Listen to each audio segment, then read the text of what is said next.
I'm a tycoon in World War I, starting by saving France. Greetings, fellow multiversal adventurers. It's an honor to have you back in this saga that has us all hooked. Official channel statement: this story is 100% epic fiction. So please don't attempt real magic, the results aren't guaranteed and insurance won't cover it. The rights to this masterpiece belong entirely to its brilliant original author. We are just a barge sharing it with you. Do you want to keep being part of this amazing community?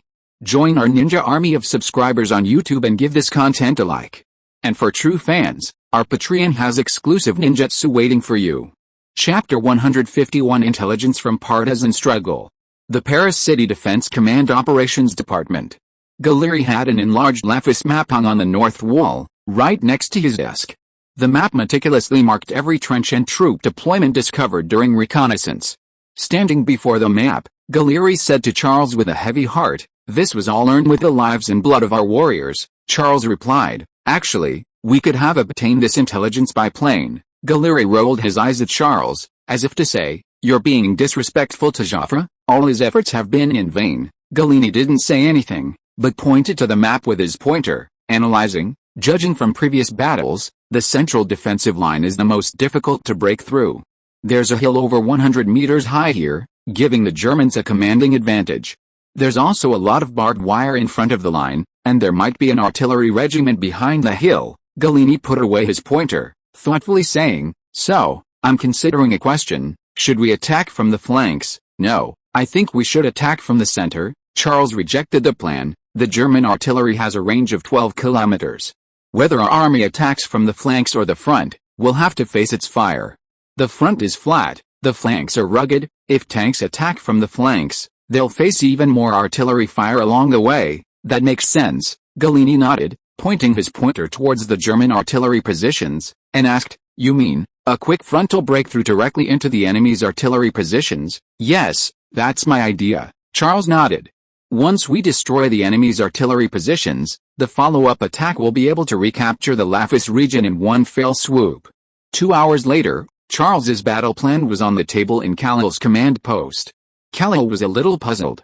He asked his staff officer, "Wolf, this is a top French secret, probably only Galleri knows it. Why did our intelligence agents find out so quickly?" "Are you sure it's true?" Khalil suspected that this was intelligence fabricated by the intelligence agents to claim credit. Staff Officer Wolf smiled confidently. "No doubt, Colonel, it is indeed true. The source of the intelligence is very reliable." Seeing that Khalil still didn't believe him, Wolf leaned closer and lowered his voice, saying, "This is intelligence provided by a certain French party." Khalil instantly understood. It was an internal party struggle in France. Simply put, if the group represented by Galleri and Charles won, it would be detrimental to a certain party. So that party used its connections to obtain intelligence from within and then secretly passed it on to German intelligence agents. Khalil laughed, then scoffed. "Foolish Frenchmen, they always put internal strife first, otherwise, what would they call France?" Wolf replied with a smile. Then, Khalil asked again, "Do we even know how many tanks and troops Charles has?" "Of course," Wolf nodded. Even the timing of Charles's attack, although Galleri had built a railway directly to Charles's tractor factory, a certain French party had spies within the factory, making it easy for them to know what was loaded onto the trains each day and how much. Khalil nodded. "If that's the case, things will be much easier." At that moment, a communications soldier excitedly stepped forward to report, "Colonel, General Waldeck has approved our request. He has decided to transfer the artillery regiments of Andalusia and Hammond to our command, with priority given to supplying artillery shells." A cheer immediately erupted in the command post. Previously, the Lafoux region only had 2 artillery battalions. Now, 2 artillery regiments had been directly reinforced.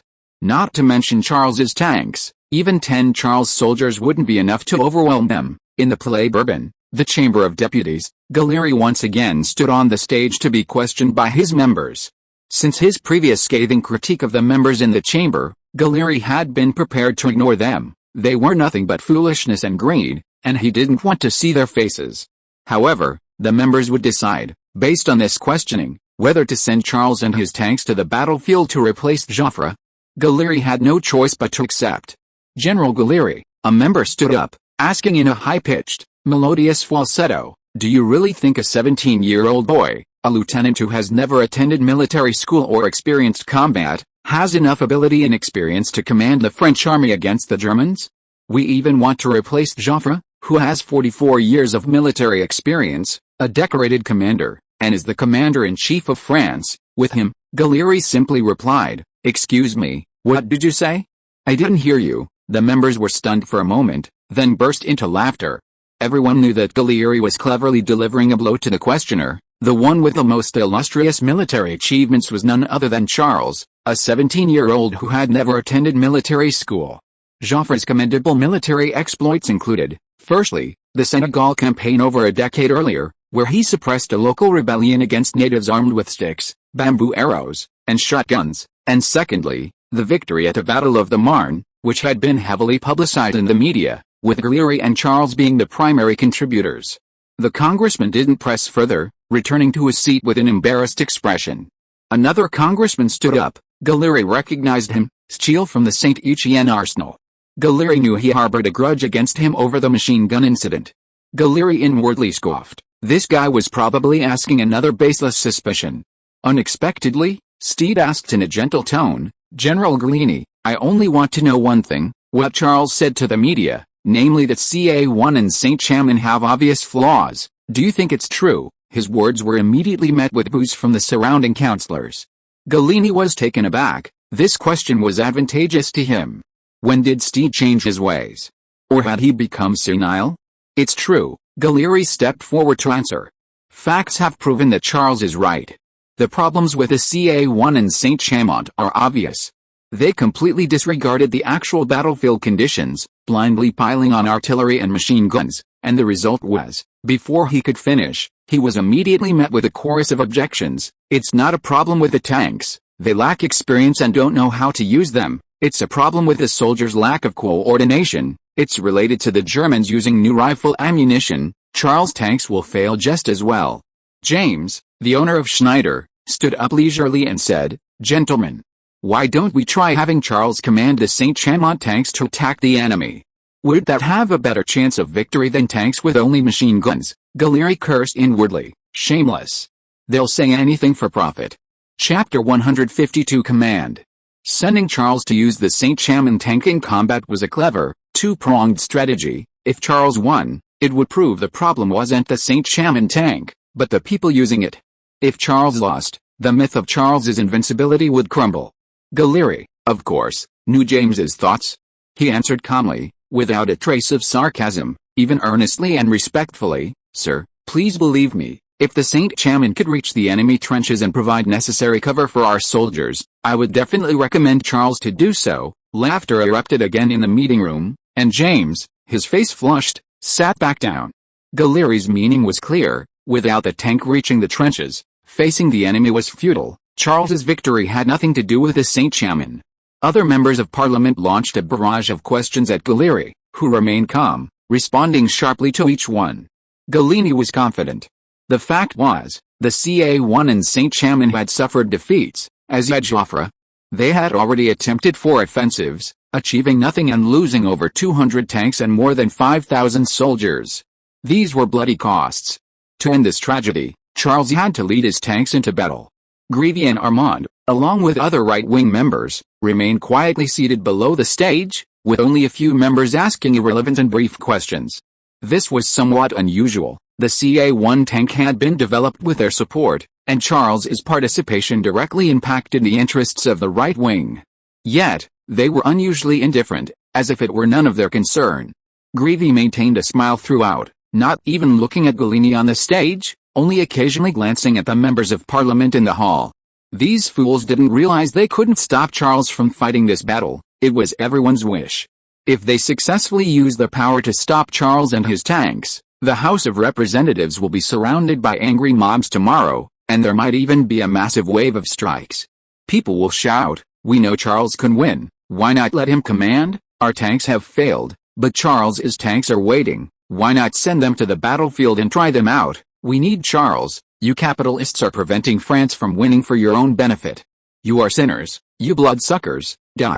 This is common sense. After a defeat and multiple attempts to turn the tide have failed, someone else should be replaced, especially when that person is Charles. If they don't replace him, even a fool understands what's going on, and no amount of media brainwashing will work. Greevy wouldn't do something so foolish. He only thought, if Charles's tanks also suffered defeat on the battlefield, and his tanks are unable to break through the German lines, then the CA1 will be fine, right? Greevy glanced at James, who was speaking in hushed tones with a worried expression to a member of parliament beside him, and muttered, "You should thank me, you idiot." As Greevy had predicted, the House of Representatives failed to stop Gallieni, who successfully took command of the Lafayette battlefield. When the news spread, all of France erupted in celebration. People flooded the streets, cheering as if they had already recaptured Lafayette and won a victory. A large crowd gathered in front of the city's defense headquarters, shouting, "Long live France, we support you, Charles. We fight alongside you, you will surely win."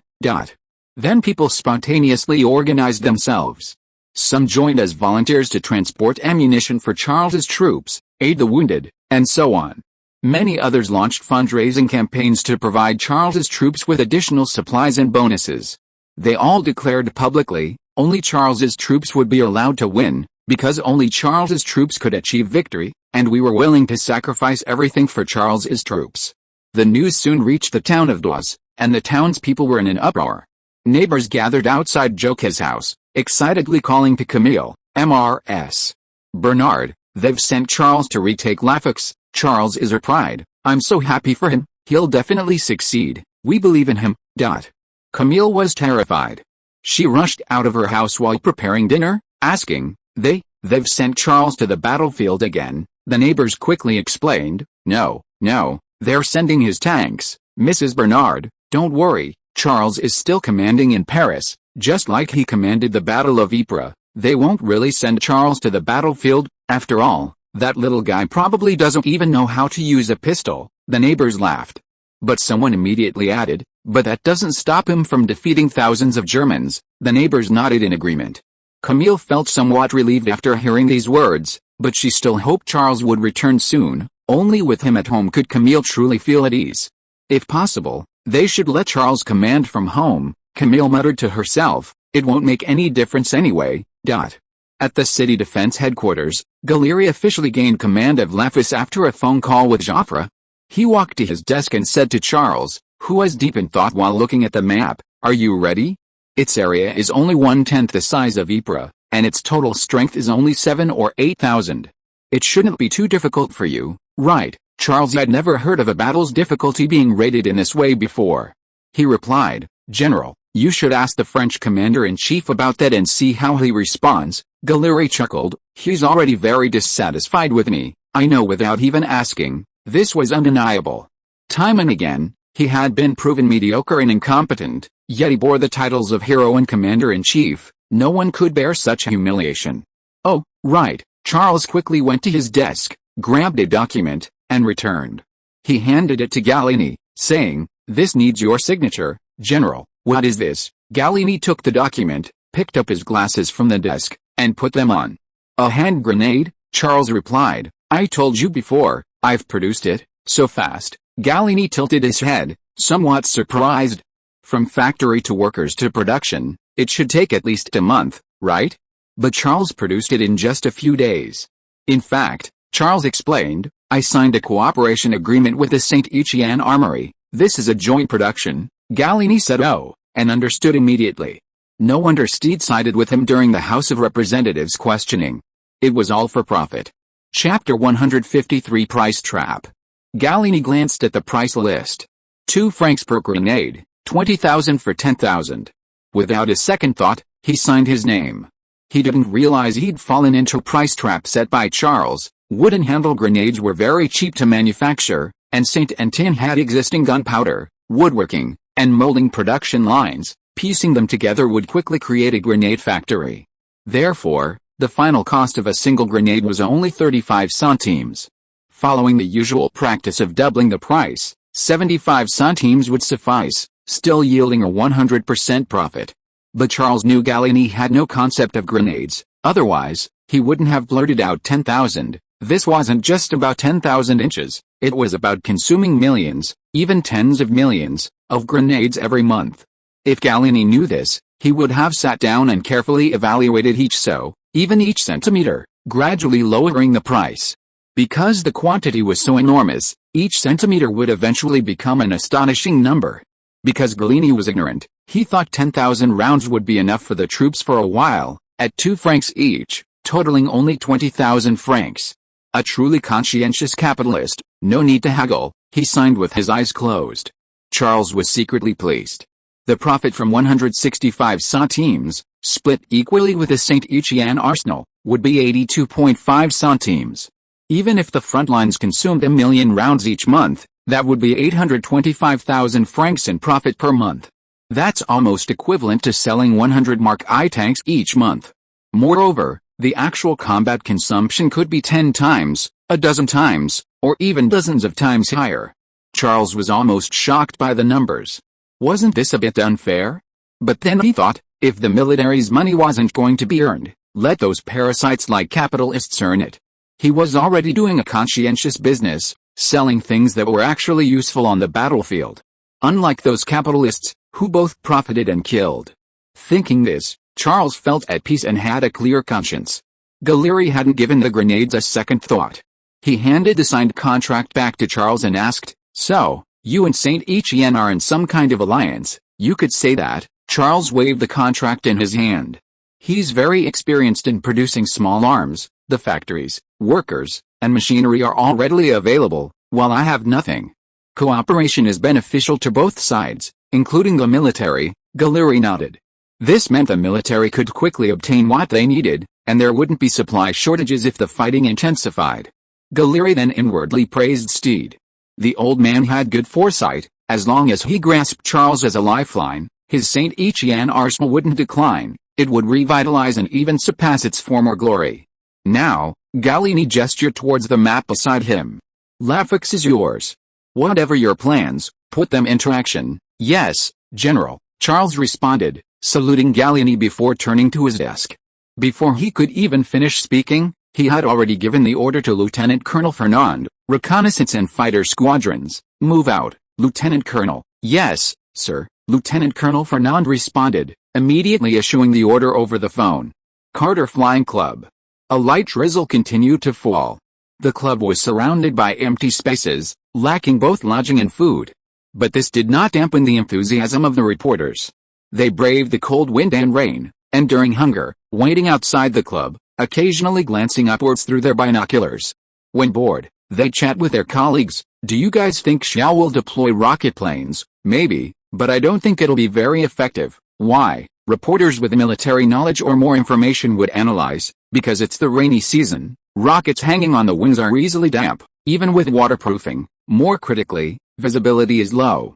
Rocket planes need to dive directly at targets, but with even slightly heavy rain, pilots can't see the targets or even the ground. The result of a dive could be that the pilot and the plane crash headfirst into the ground." The reporters exclaimed, "I see." The military reporters, on the other hand, were satisfied. These rookies reporting on this kind of news were no match for their expertise. Even if they knew a little, it didn't matter. Just then, the faint rumble of engines could be heard from the airport. The reporters tensed up, raising their binoculars and cameras in preparation. Soon, planes took off one after another, forming formations like a swarm of bees. The reporters cheered, then cried out in panic, "What kind of aircraft are they? Avro? How many are there? Are there rockets? Has anyone seen rockets?" "No, they're fighters. I saw the machine guns on the nose, and reconnaissance planes, Gaudron reconnaissance planes, and doves." The first to be launched were a fighter squadron of 6 Avro, and 2 reconnaissance squadrons of Gaudron and Dove. Normally, Charles wouldn't send fighter squadrons and reconnaissance squadrons together, especially the Dove reconnaissance planes.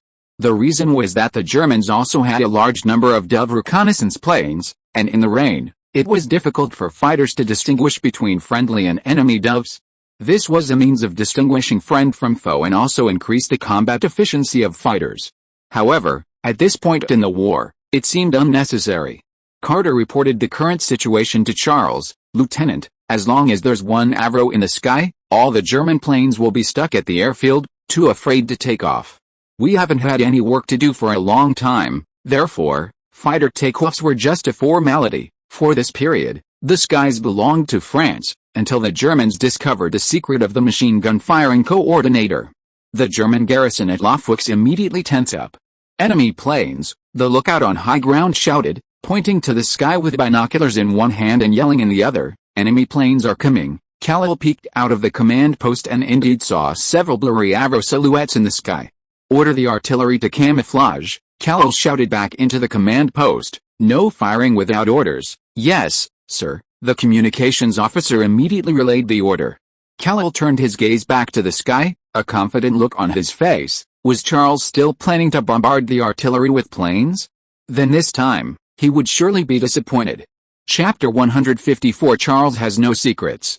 The next day, Parisian newspapers were filled with news about Charles. Parliament has decided to let Charles command. Can he create another miracle? If Charles successfully recaptures Lafis, it will not only prove his ability but also mean that his tanks have defeated the enemy. Even French tactical theories may be rewritten as a result. And it wasn't just France. British, American, Russian, and even German media all shifted their focus to this defensive line, which was only 20-odd kilometers long. They all sent reporters to the Lafis area, and some war correspondents, eager for headlines, went directly to the front lines.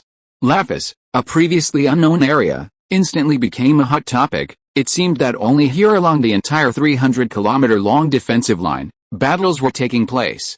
On the western side of the Lafis defensive line, about 10 kilometers from the front lines, in the small town of Fervis, reporters from all over the world had gathered early in the morning. In addition, there were volunteers organized by the public and the first batch of donated supplies, making the small town, which originally had only a few hundred people, unusually lively. Some were carrying umbrellas, some wearing raincoats, and some were even running around in the drizzling rain, all bustling about. Everyone was waiting for Charles's troops and his tanks, but they were nowhere to be seen. The reporters naturally focused their cameras on Joffre, who hadn't yet withdrawn. "General, do you think Charles can successfully recapture Lafis? We've heard the Germans have reinforced their artillery in Lafis. Now the enemy's artillery and shells are several times more than before. Do you think this is fair to Charles? Are you staying here to put pressure on Charles?" Joffre could ignore the other questions, but the last one struck a nerve. Gallieri had repeatedly demanded that Joffre and his command withdraw from the Lafis area, as this could potentially threaten Charles's command. Charles was remotely commanding from his Paris garrison headquarters via telephone and radio, while there was a supreme command established by the French commander-in-chief at the front. In wartime, what would happen to the frontline troops if Joffre were to give orders to Charles's attacking forces? Or, in the event of a communications breakdown, wouldn't Joffre naturally assume command of these troops? This would put immense pressure on Charles and his forces, placing them in a constant state of vulnerability, while the troops feared being used as cannon fodder in internal power struggles. Everyone knew this, but Joffre had a different explanation. Joffre stood tall before the reporters, his expression unwavering, and replied, "I believe a qualified commander must at least be able to command from the battlefield, because the battlefield situation changes so rapidly that it often exceeds everyone's imagination. Unexpected emergencies always arise. Commanding via telephone and radio is never sufficient to handle these problems in a timely manner. My command and I remain here to ensure that such dangers do not occur." Other reporters echoed his sentiments, except for one reporter from the little daily who, oblivious to the situation, pressed on, "But General, as far as I know, you always maintain a punctual schedule, even during battles. Then how do you handle these emergencies while you sleep?" Joffre hesitated, then hastily replied, "I will arrange temporary commanders, sir, and I am confident that he can handle those emergencies properly." The reporter pressed again, "Could Charles also use this command model? I mean, could Charles, like you, arrange temporary commanders to deal with emergencies at the front, while Charles conducts strategic command and planning in Paris?" Deputy Commander Keynes interrupted him at the opportune moment. "Today's interview time is over, gentlemen. The commander-in-chief has many matters to attend to. You can ask any questions next time." With that, Keynes, protecting Chaffee, hurriedly left the scene amidst a chorus of questions from the reporters. Just as the reporters dispersed, looking disappointed, someone in the crowd shouted from another part of the group, "Charles' troops have set off." "They've set off." Sensing a hot topic, the reporters swarmed around them. "What happened? How do you know Charles' troops have set off? Who told you? Is the intelligence confirmed?" The speaker was a volunteer who replied, Charles trains usually depart at 5 in the morning, but today they've only left now. The reporters checked the time. It was already past 8 o'clock, which was indeed unusual. This seemed to indicate that tanks and troops were being transported. Then someone worried, "Does this tell the Germans they're coming?" The military reporter looked around and explained with a smile, "There seems to be no need to hide it." The reporters suddenly understood. Some nodded in agreement, while others shook their heads with worry. Lapis was now a chaotic scene of people crammed together, with a few German spies or bribed agents mixed in, making it impossible for the Charles troops to conceal their movements. A reporter from the little daily chuckled softly, "Do you think someone did this on purpose?" The reporters exchanged glances, then strange looks appeared on their faces. The military reporter made a shushing gesture, and they exchanged knowing glances. Normally, the town of Fervois, as a bridgehead for the attack on Lapis, should be under martial law. Moreover, the entire road from the train station to Fervois should be closed and guarded by troops, and police or troops should be deployed to check for possible spies in the vicinity.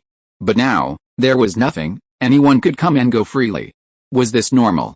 In the 16th arrondissement of Paris, Steed owned a manor house in this wealthy area, and he even had a vineyard dedicated to making red wine. Steed, wearing a gold nightgown, sat at the dining table, casually eating his food while accepting a check from his butler. "This is the payment from the military for the purchase of grenades, sir," the butler explained. Steed raised an eyebrow, proudly waving the check. Though the amount was small, it represented hope in Steed's eyes. "Saint Etienne is about to rise to glory again, Lucas," Steed smiled, seemingly already envisioning that moment. The phone rang, and the butler, Lucas, hurried to the ringer. He returned shortly to report, "It's the little daily news. They say Charles's whereabouts have been deliberately exposed, and his operations in La Forks are completely undetected." Steed grunted in agreement. This was expected. After all, the opponents were Joffre, Schneider, the Automotive Technical Services Department, and the right-wing nobility, encompassing most of the powerful and influential figures. However, Steed believed Charles would still achieve victory, though he didn't know what methods he would use. Chapter 155. All of this was a scheme by Charb. In the town of Fervois, the rain suddenly intensified, but this did not dampen the reporters' enthusiasm. They discussed the current situation in small groups. "It's over 100 kilometers from Paris. The train should take about 3 hours, right?" "Not necessarily. It's wartime now. There are many trains coming and going. They might get stuck on the road. Even so, they should arrive by noon." However, noon passed and still no sign of Charles's troops, let alone tanks. Soon, bad news arrived. Charles's train is stuck on the railway, reportedly due to a landslide, and workers are urgently repairing it. If Foch had heard this, his heart might have skipped a beat. How familiar this story is. But the reporters had no doubts. After all, it was the rainy season, and railway embankments were frequently washed away. Joffre, in command post, also received the news. He smiled slightly, a hint of smugness in his expression, and said, "By the time they arrive, it will be almost dark, right? This means we've lost our chance to attack today." "Yes," Deputy Commander Keynes agreed. "It's common knowledge that tanks lack night fighting capabilities. They can't see anything at night and are easily destroyed by German bombs or penetrated from the side with K rounds. Charles's operation can be considered a poor start, missing its opportunity before the battle even began." On the other side of the defensive line, the Germans shared similar thoughts. From the moment they learned of Charles's troops' departure, the Germans were on high alert, preparing for battle. They feared the French would harass them with small units to tire them out or deplete their ammunition. However, nothing happened. The battle seemed to be paused. Not even gunfire could be heard, only a few enemy fighters and reconnaissance planes flying overhead. Khalil paced anxiously in the command post. He hated waiting. It was draining his patience and energy. If this was destined to be a war, then let it come quickly, Khalil thought. He couldn't wait to see Charles's tanks blasted into the air. At that moment, a communications soldier handed Khalil a telegram. Khalil took it and read it under the lamplight. "Charles' train is stuck due to a railway collapse." Khalil paused, then laughed. He read the telegram aloud to the others, saying, "What a waste of time today. At least Charles succeeded in one thing, he made us waste our efforts." The staff officers laughed in agreement. "Lift off alert," Khalil ordered. "Lift off alert, lift off alert." The orders were relayed, and the soldiers who had been tensely lying prone at the edge of the trenches relaxed one by one. They wearily shrank back into the trenches, collapsing into the mud like rag dolls. The artillerymen already positioned at their gun positions also breathed a sigh of relief, hurriedly covering their guns under their superiors' orders. The reporters in the town of Fervoy dispersed, hoping to find a place to rest, have a good meal, and get some sleep before continuing their wait the next day. The Chaffee command was also uninterested. Their task was to observe every detail of the Charles forces' operations and quickly analyze them, but that would obviously have to wait until tomorrow. However, boom, boom, the sound of artillery fire rang out, and the battle began. Hearing the artillery fire, the reporters were astonished. Looking in the direction of the sound, they saw it coming from the flanks of Lapis, about 10 kilometers from their position. The reporters asked each other uncertainly, "Is it other units firing?" "Definitely.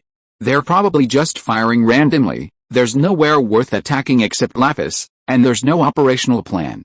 However, someone saw a reporter from the little daily rushing towards the phone booth, and the other reporters immediately tense up.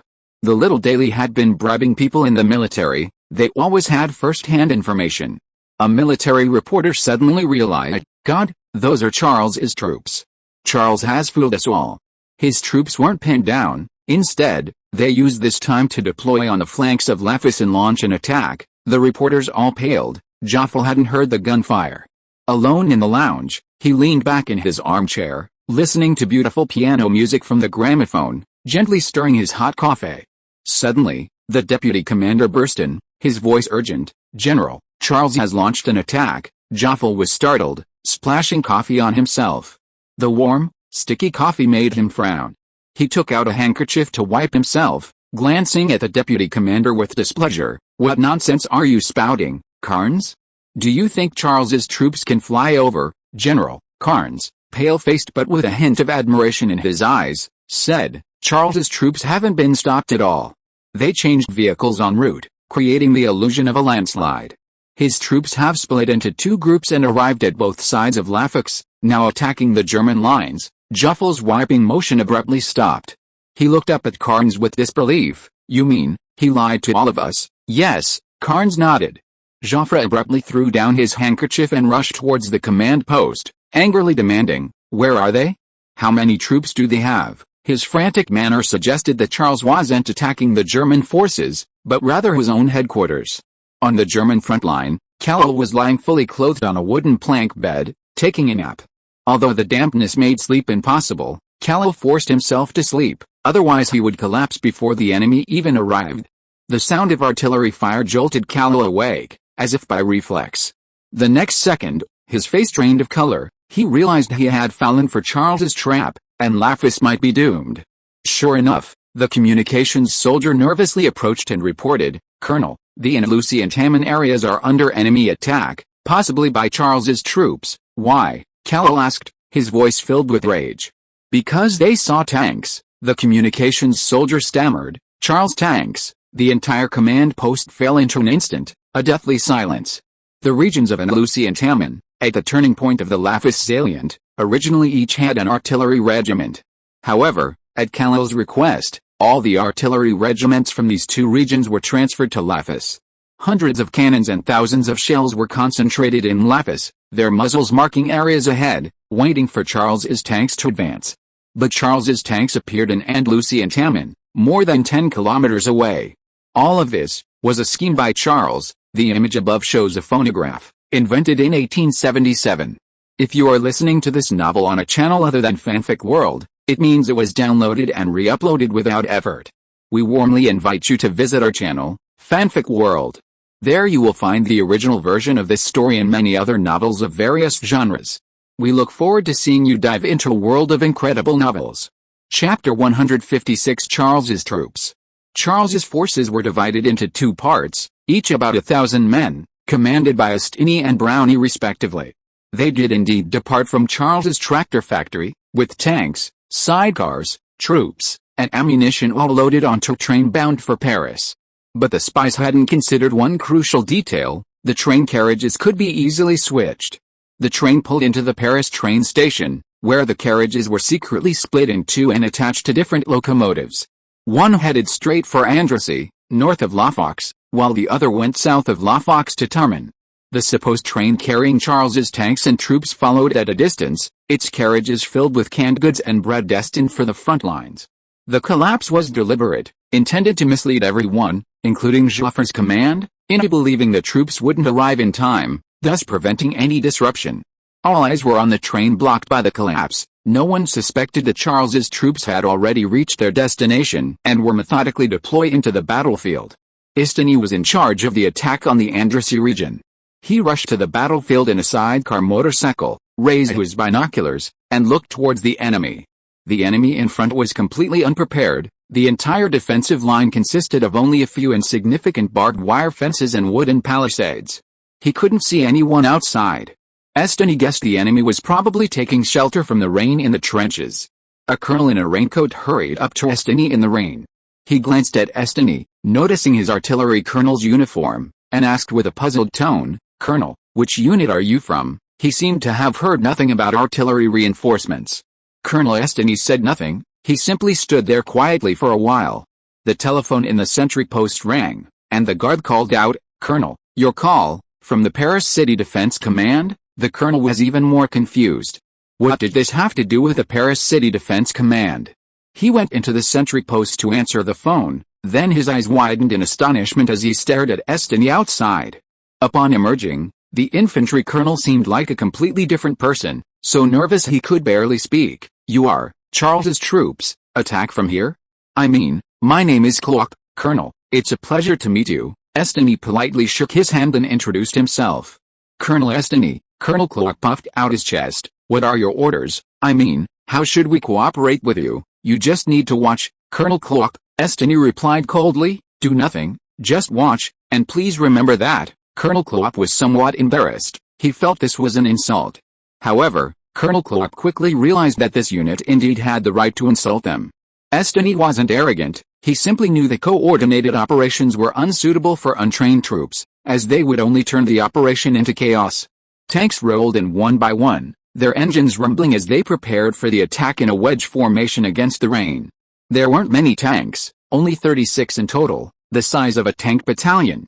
2 tank companies were positioned on the left and right, with another tank company in reserve at the rear, ready to provide support at any time.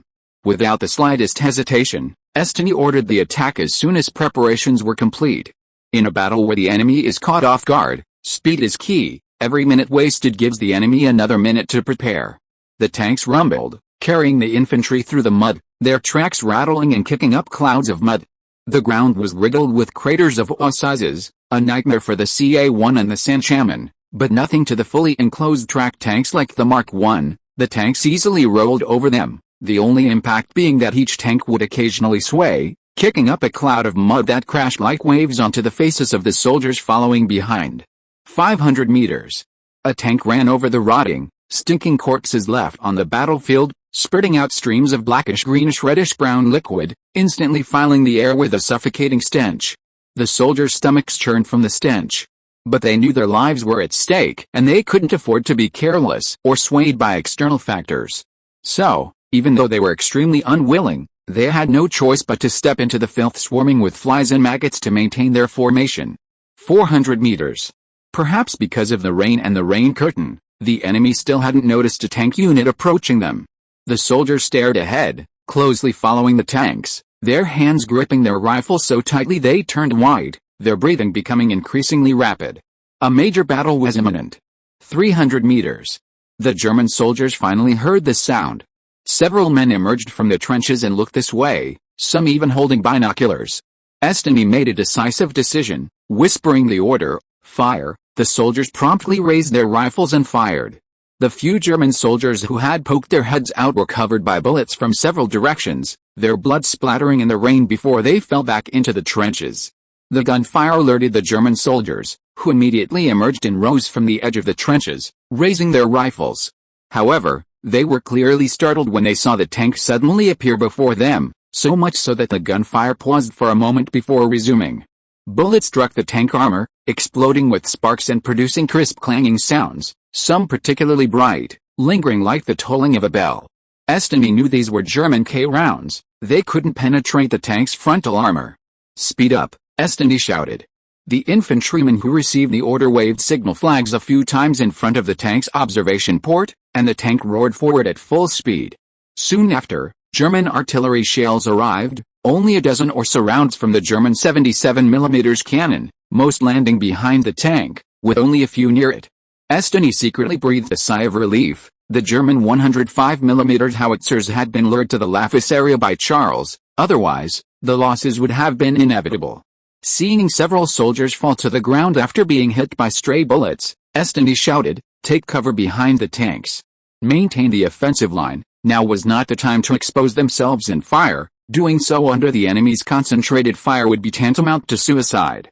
Only when the tanks had crushed the barbed wire and were within 30 meters of the German lines did Destined yell, "Grenades." He then blew his whistle with all his might in all directions so everyone could hear. The soldiers swiftly drew grenades from their waists, expertly pulling the pins and throwing them with all their might towards the enemy lines. Some soldiers even took a short run up behind the tanks before throwing, their movements natural and fluid, the grenades arcing gracefully over the tanks and into the enemy trenches. They were clearly doing this before. Although the German soldiers didn't know what was being thrown, they still sensed the danger and screamed in alarm, scattering for cover. Boom! Boom! A series of explosions sent plumes of smoke rising from the trenches, and French soldiers, shouting as they gripped their bayonets and charged over the tanks. The image above shows a German 77mm gun, with a range of only 5 kilometers, far less than the 8-kilometer range of the French 75mm gun. Chapter 157 Charles's Elite Forces. The rain poured down relentlessly, the raindrops pounding the ground like bullets falling from the sky. Rainwater mixed with mud and blood flowed across the position, forming small streams that trickled into the trenches. Inside the trenches, enemy and friendly forces were locked in a fierce melee, grappling in the mud so tightly that it was impossible to distinguish friend from foe. Bayonets, rifle butts, shovels, even stones and teeth were used. Anything that could kill was a weapon. The German troops were mostly seasoned veterans, highly skilled and possessing a numerical advantage in the trenches. The French troops, however, used the residual force of exploding grenades to charge in before the Germans could react, firing their first shot before engaging in hand-to-hand combat, gaining the upper hand in attack techniques and equipment. Both sides had their strengths and weaknesses, and for a time, the fighting was evenly matched. Screams and the sounds of battle filled the trenches and surrounding areas, the water turning a deep red, indistinguishable from rainwater and blood. On both sides of the trenches, reinforcements from both sides were attempting to reach the front lines. If both sides succeeded, the trenches would become a meat grinder, with both armies pouring in and being constantly worn down, until one side could no longer hold out and the entire line collapsed. However, this brief balance did not last long. The tank rattled up, its 8-meter-long body easily crossing the 1.5-meter-wide trench, which was nothing more than a small ditch to it. Then, its tracks rolled relentlessly towards the German reinforcements. The Germans surged forward like a tidal wave, but the tank stood like an iron gate, even pushing back against a tidal wave, instantly stopping the surging tide. Screams filled the air, blood splattered. German soldiers were constantly being crushed under the heavy tracks, making a series of cracking sounds like dry tinder breaking, the sound of bones being crushed. Everyone nearby shuddered at the sound. The cracking seemed to come from their own bones, sending a shiver of unease through them. The tank's machine gun opened fire, a Vickers machine gun on its front blared, bullets raining down on the German soldiers like a scythe of death, mercilessly reaping lives from the ranks. Rows of German soldiers screamed as they fell into pools of blood, utterly defenseless.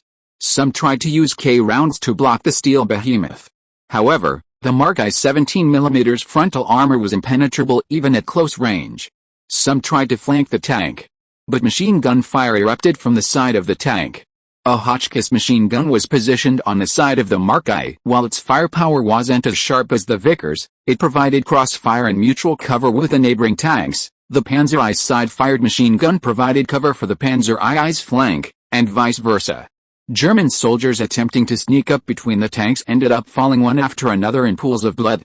The tanks successfully halted the German reinforcements. Although the entire operation lasted only 2 minutes, the outcome of the battle in the rear trenches was already decided. Wave after wave of French troops surged into the trenches, easily pinning or piercing the throats of the still fighting German soldiers with bayonets, giving them no chance to surrender. The soldiers who had achieved a local victory didn't linger. They immediately crawled out from the other side of the trenches, raising their rifles to provide cover for the tanks. A sharp whistle blew, and French soldiers immediately pulled out grenades, lit them, and threw them. Boom boom boom. After the explosions, the soldiers shouted and charged forward again, bayonets at the ready. The battle seemed to have become simple. The battlefield revolved around a cycle of tanks, grenades, and close-quarters combat, with enemy trenches being breached time and again, almost without pause. Colonel Klopp, observing from the rear, could hardly believe his eyes. He had organized no fewer than 10 attacks on this defensive line, replenishing his ranks 7 or 8 times, with waves of soldiers dying and being replaced each time. At least 3,000 or 4,000 French soldiers had fallen on this land without making any progress. The enemy's counterattacks were the same. Colonel Klopp and his staff had conducted an assessment, and they unanimously agreed that breaking through the enemy's lines would require at least 5 times the manpower, around 15,000 men, plus a large artillery barrage, and only after paying a heavy price could victory be possible. Therefore, when he saw Colonel Stinney leading 1,000 men in a charge, insisting that no other units were needed, he initially thought these men were insane. It was practically suicide. However, Klopp did not stop them. It was an order from General Gallieni. Colonel Klopp could only pray in his heart for these poor men. Forgive these ignorant men, they don't know how cruel the battlefield is, and their commander is even an artilleryman. However, his prayers were not yet finished. The first phase of the battle had been won, and the imagined deaths did not occur. To be precise, they did occur, but on the enemy's side. What happened? Colonel Klopp raised his binoculars to observe intently. Although he couldn't see clearly in the rain, he could tell that the unit was advancing at an astonishing speed. "Colonel," a communications soldier reported, "they've broken through the second line of defense. The Germans are routing." Colonel Klopp stared incredulously ahead. "Those are over 3,000 Germans. They've been defeated by a mere 1,000. When did the Germans become so easily defeated? Did this make his troops seem incompetent?" But then he thought, this was Charles's elite force. The result, though unexpected, was also understandable. Colonel Klopp didn't realize that his assessment of this unit had smoothly and effortlessly transformed from a rabble going to their deaths to Charles's elite force. The German army collapsed when the French army broke through the second line of defense. They realized that nothing could stop the French advance. All bunkers and fortifications would be mercilessly crushed under the tank tracks. Resistance was futile. However, Stinney had no intention of letting these deserters off so easily. German deserters were dangerous, a conclusion Stinney had drawn from his battles with them. They would reorganize their defenses somewhere unknown, even launching ambushes from both sides of the road, despite being deserters. Therefore, Stinney wasn't going to let them go. He sent squads of tug-of-war units equipped with machine guns to relentlessly pursue and kill these fleeing soldiers. This tactic of maintaining a distance without direct contact, yet being omnipresent, was an old trick of the tug-of-war units. They knew how to play it. Ultimately, realizing they couldn't escape, the Germans had no choice but to surrender en masse. Chapter 158 Tank 33 System. Colonel Stinney's troops broke through the lines and advanced south without stopping. Meanwhile, Colonel Brownie at Taman also broke through the German lines, advancing north along the road. This pincer movement, one to the south and one to the north, was clearly a pincer attack on Lafox. Colonel Brownie had also fought a brilliant battle. He didn't know the intricacies of the tactics, he only knew that Charles's strategy had succeeded once again. Excitedly, he climbed onto a tank and shouted to the soldiers below, "Salute to Charles." He then fired 2 shots into the air from his revolver. The soldiers cheered and followed suit, firing their own shots into the air. Colonel Stinney, who had broken through en Lucy, didn't react with such fervor. He sat in the sidecar of his tricycle, watching the cheering soldiers, watching the tanks carrying soldiers onto the road, watching the lines of prisoners being led back, his heart filled with mixed emotions. There were at least 2,000 prisoners, more than the number of troops he had brought. A sense of pride he had never felt before welled up within him. He had won battles before, but never so easily, so decisively. Those arrogant German troops, who had stormed Paris and plunged France into decades of humiliation, were now utterly crushed under his feet. However, what impressed Stinney most was Charles' tactics, which perfectly coordinated infantry and tanks, and the tanks as well. The tank crews were even novices. After only 2 days of basic training, they were ruthlessly thrown into the tanks, those mobile coffins, and initially vomited violently. 2 weeks later, they had achieved a perfect victory. This was the charm of the 3-3 system, Istini thought, recalling Char's teachings in his mind. We should use the 3-3 system, Char had said. A 3-tank system, Istini guessed. You mean, 3 tanks form a group? Yes, Charles nodded. A platoon has 3 tanks, a tank company has 3 platoons, plus the company headquarters, that's a total of 12 tanks. Istini asked, why 3? Why not 2, 4, or 5? He didn't think there was any difference. Because the tank crews are all rookies, Colonel, Charles calmly replied, and tanks don't have communication equipment, so they have a hard time coordinating. Istini was bewildered by Charles's seemingly nonsensical explanation. What did this have to do with a 3-tank system? Charles seemed to see through Istini's thoughts. He smiled calmly and picked up a few small flags representing tanks, arranging them in a triangle on the table. He explained, a formation of 3 tanks can be arranged in a triangle. We can choose the best commander to be at the front, Istini said and added, the 2 tanks in the back don't need to think or communicate, they just need to follow the tank in front. That's right, Charles replied, the tank at the front is responsible for attacking and breaking through, the left flank provides cover, and the right flank provides reinforcement. Istini suddenly understood, their tasks were detailed before the battle and practiced many times in training. This makes them know what to do on the battlefield, even if no one gives them orders. Yes, Charles added, even if we need to give orders, we only need to give instructions to the lead tank, which makes it much easier, minimizing the need for communication equipment. This is the advantage of the 3-tank formation. Another advantage is its ability to quickly build combat effectiveness. New recruits don't need to know how to fight or why they should fight that way, they only need to follow their platoon leader and do their job. This might be a bit rigid, but it's much better than charging around aimlessly without knowing what to do. As long as the enemy doesn't figure out this pattern, the new recruits fight just like veterans, and they can exert the same combat power. Colonel Istini was extremely impressed with Charles's organizational and training methods. As it turned out, Charles was right. The tanks advanced in an orderly and coordinated manner, and command was incredibly smooth. The entire battle ended without any casualties except for 1 tank whose track broke while crossing a trench. Istini could hardly believe these were tank crews who had only undergone 2 weeks of training.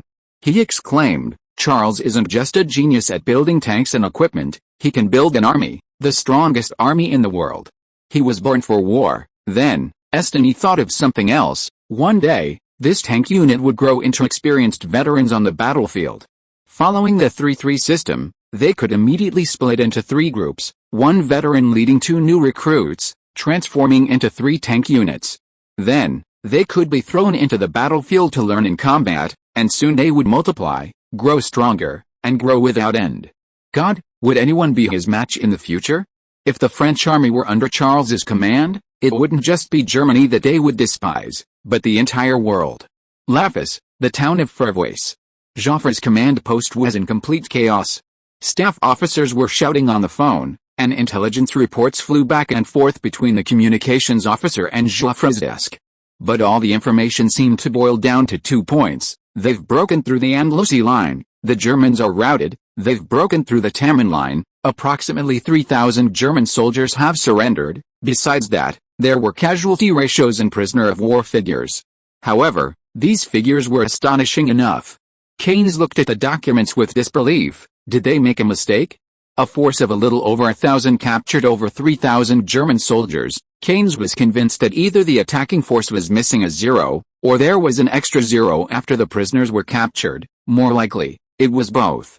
Ignoring all this, Joffre glanced at the blank map and anxiously asked, I need to know their exact location now. Is our reconnaissance capability really this pathetic? We don't even know where our own troops are. A staff officer stepped forward to explain, his tone full of helplessness. General, Charles's 2 forces have already infiltrated behind enemy lines, and they're moving very fast. We can't even keep up and know anything more. Aircraft. Send the planes up, Joffre shouted, exasperated. Buchan stopped him, saying, General Guerrieri warned us that once the battle begins, Charles's fighters will shoot down all aircraft taking off from Lafox and nearby areas, including ours. Joffre stood there, mouth agape, stunned. He realized that although he was the commander-in-chief of France, with command over 1 million troops, He couldn't even get involved in this small battlefield dominated by Charles. Chapter 159 Fighter Trap.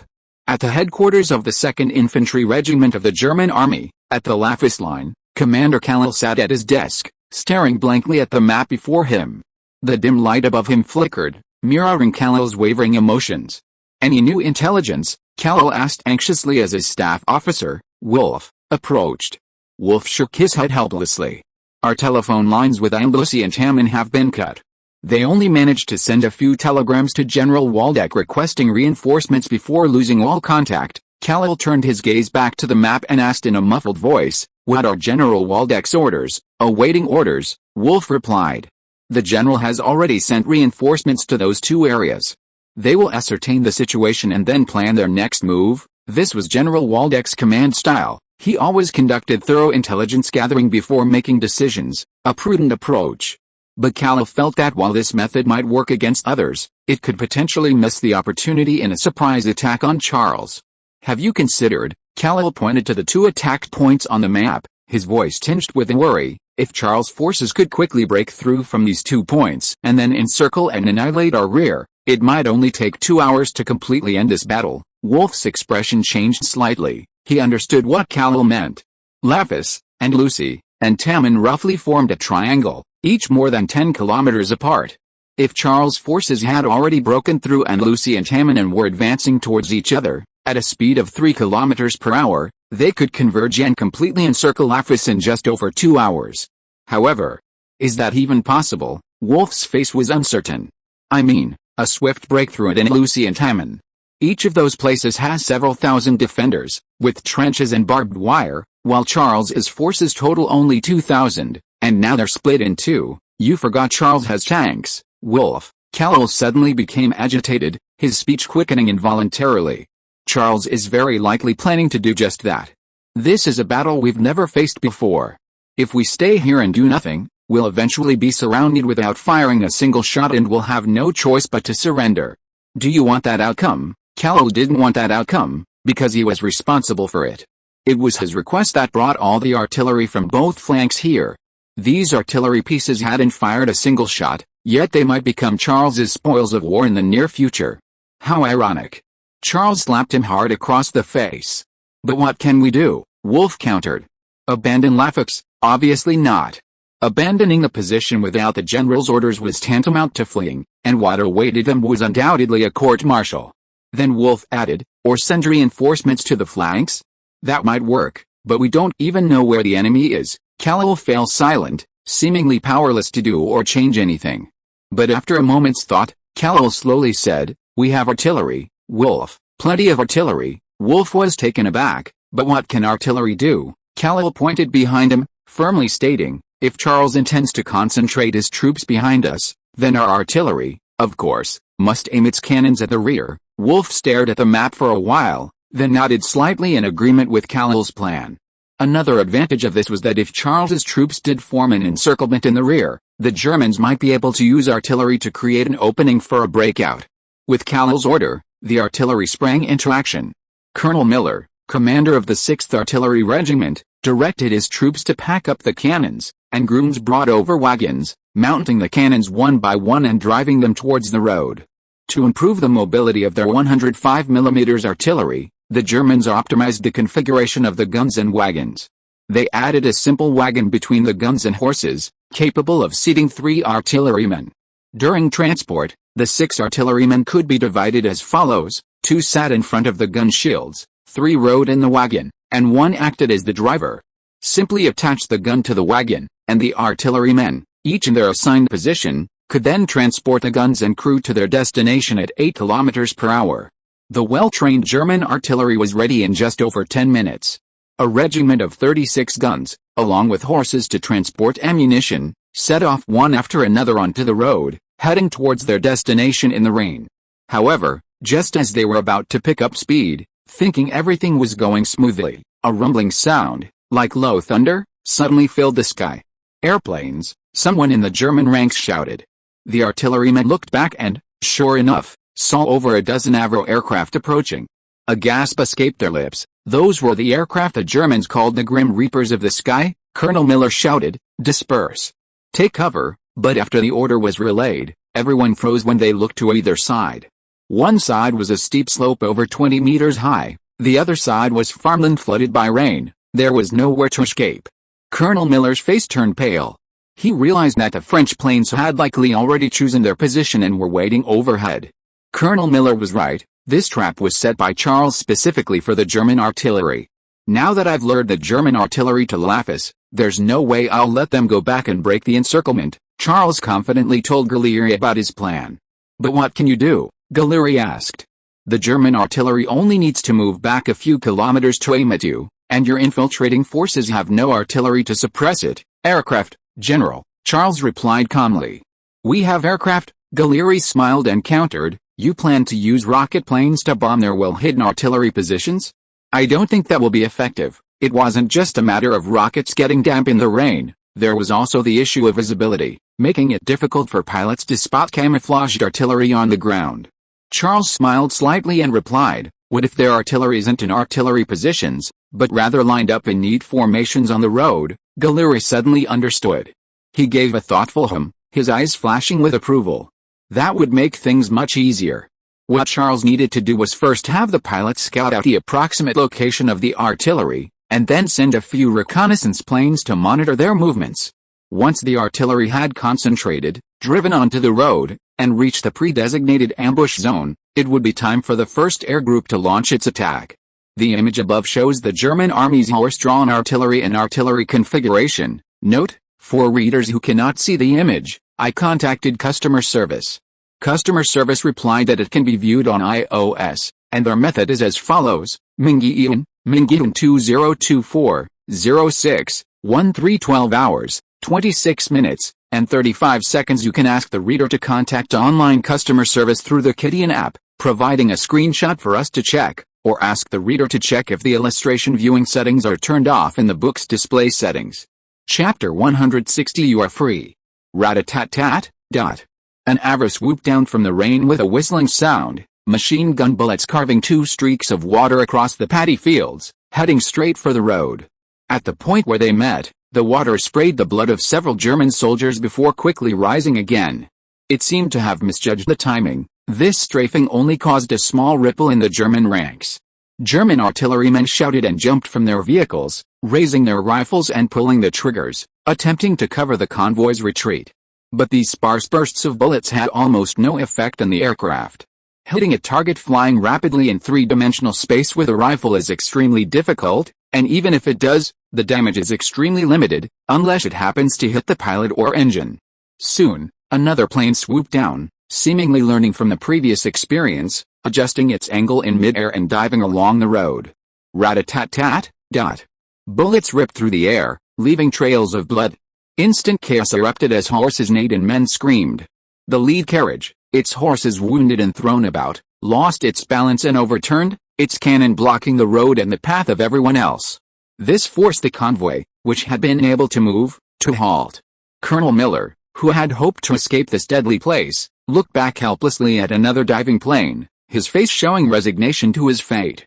Kallel received news that the artillery had been attacked by enemy aircraft.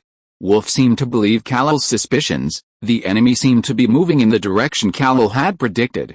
Wolf swallowed hard, suggesting, Colonel, ask the general for permission to retreat. If the general realizes this, I believe. Kallel shook his head weakly. It's no use, Wolf, it's too late. What? Wolf looked at Kallel in surprise. No, we still have time. Kallel stood up and showed the map on the table to Wolf, his voice filled with deep despair. We are infantry, Wolf, all deployed on the front line, about 13 kilometers from the rear. We'll fight and retreat. How long do you think it will take to break out of the encirclement? A troop retreat isn't a spontaneous trip. They need to organize themselves, cover each other, and take turns retreating. Even if one unit covers the rear, 13 kilometers will take more than 2 hours to reach, and that's with light equipment. Then they'll face enemy tanks, sidecar motorcycles, and machine guns. Even if they outnumber them several times over, what good will it do? Break out? Don't dream about it. The moment the artillery was blocked on the road by enemy aircraft, Kallel knew it was impossible. It would be a pointless massacre. Wolf was still unwilling to give up. We can attack the enemy from both sides. If General Waldeck sends reinforcements from the other side, Wolf, Callowell interrupted him, pointing to the defensive line on the map, reminding him, all our troops are on the defensive line, there are no troops in the rear, not a single one. Wolf was stunned. Callowell was right. During the heading to the sea operation, both sides had poured all their forces into defending the more than 300-kilometer-long defensive line, even sending untrained recruits to the front lines. At this moment, the area within a dozen kilometers behind the defensive line was full of warehouses, hospitals, wounded soldiers, supply convoys. Even if General Waldeck agreed to the two-pronged attack plan, he had no troops to deploy. So, what else could they do? Arligny was a small town in France with a population of just over 500.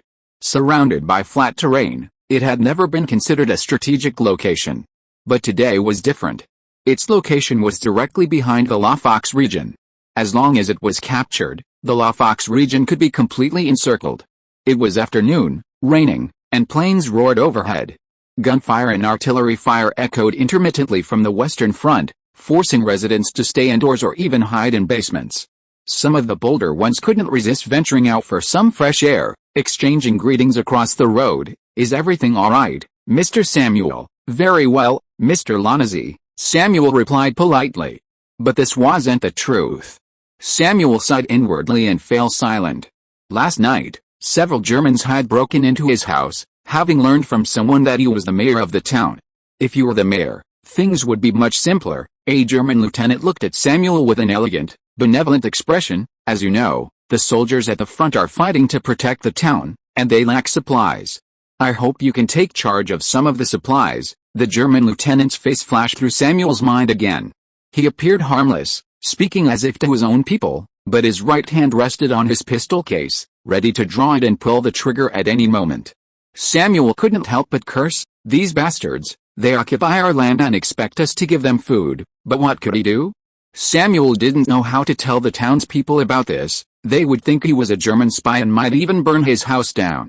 Just as he was agonizing over this, several sidecars appeared in the rain at the other end of the road, and the faint sound of engines could be heard. Samuel's heart tightened. He thought it was the Germans coming to demand he hand over the grain. Damn Germans! They should be hanged, these shameful invaders, Samuel cursed as he tried to think of an excuse. The sidecars drew closer, and the red on the military caps and trousers became more and more obvious. Samuel rubbed his eyes hard, still unable to believe it. French troops? The sidecars sped towards him, and the French soldiers on board waved and greeted him in fluent French. Hey, how are you? It's good to see you. You're free. This place belongs to France again. Samuel slowly opened the door and stepped outside, even though it was still raining. Then he saw French soldiers, many French soldiers, driving past him in formation on sidecars. Even a monstrous steel behemoth, its tracks rattling, carried a group of French soldiers waving at him. Samuel, bewildered, asked, Hey, are you the French army? The soldiers burst into laughter. Can't you recognize us? Who else do you think we are? We're Charles's army. Heard of him? Charles. Samuel finally realized what was happening. He shouted excitedly, I know him, Charles. He saved France. Yes, it's him, the soldiers responded loudly. Samuel started running, knocking on doors as he went. It's our men, our army. Charles has brought them here. We're free. We're free. The residents were awakened, men, women, and children alike, rushing out of their houses to cheer and welcome the soldiers. Some even offered umbrellas to the soaking wet soldiers, though it was completely unnecessary. Chapter 161 Only Charles could do it. In the town of Fervaux, the rain unexpectedly stopped, and a faint rainbow appeared on the horizon. But the reporters had no interest in appreciating the post-rain beauty. They huddled together discussing the day's battle. It's said that headquarters doesn't know the latest situation either, but perhaps they don't want to talk about it. They only said that Charles's forces broke through the lines at Andalusia and Taman. Then, they won't reach Lafis so quickly, will they? At least 2 days, which means we'll have to wait here for another 2 days. In the reporters' minds, war should be a battle of mutual defense and offense, with the front line gradually advancing. Therefore, even if Charles's forces had tanks and could easily break through enemy lines one after another, 2 days to reach the Lafis line, which was over 10 kilometers away, was reasonable. But Cobdo, the military reporter for the Morning Post, didn't think so.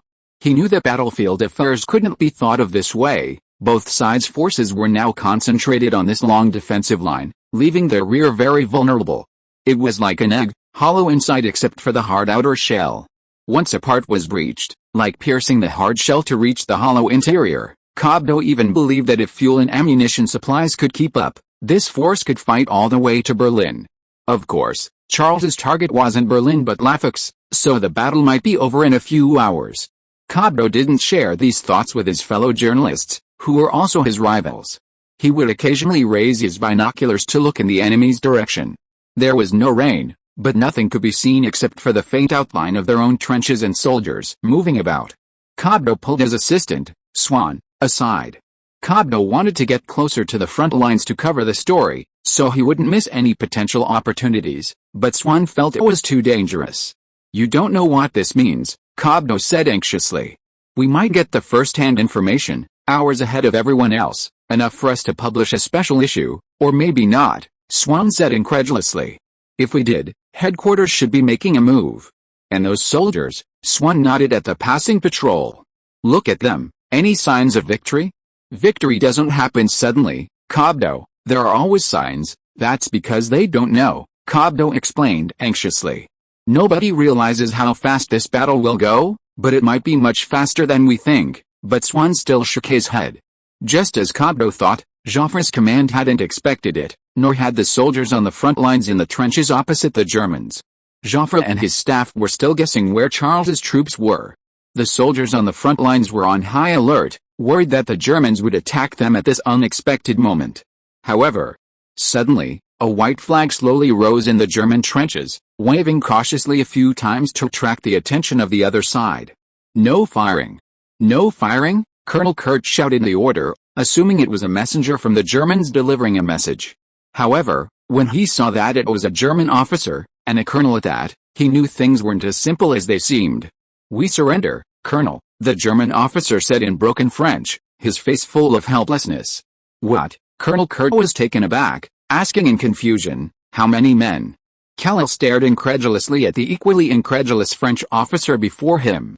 Didn't he know that Laffix was surrounded? "All of them, of course," Khalil replied. "You've won." Colonel Kurt was shocked. But why?" Khalil looked utterly hopeless. God, they didn't even know what had happened, and he had to surrender to such incompetent fools. If it weren't to avoid unnecessary casualties, Khalil felt he should have waited for Charles's troops to arrive, at least then he would have had some dignity. At Joffre's headquarters, the staff officer on the phone suddenly froze, listening with astonishment. Then, as if discovering a new continent, he exclaimed, "They surrendered! They surrendered!" He shouted so loudly that he drowned out all other sounds. Everyone in the command post gave him strange looks, wondering if the staff officer had suffered some kind of shock. "What surrendered?" Joffre, pacing anxiously back and forth, asked impatiently and reproachfully. "Are you dreaming, Gerald?" "No, General," the staff officer replied loudly. "It's a call from Colonel Kurt at the front. He said the Germans have surrendered.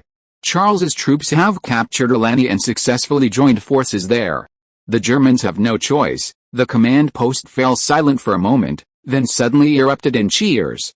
Several oblivious communications soldiers rushed out of the command post shouting, "The Germans have surrendered! We've won!" Joffre sat back down in his chair, stunned. He appeared calm amidst the cheering crowd, but inwardly he kept repeating the same thought, "I actually had to get the battle report from the Germans." Deputy Commander Carnes pulled out his pocket watch and checked the attack time against the documents. The total time was 1 hour and 47 minutes, less than 2 hours.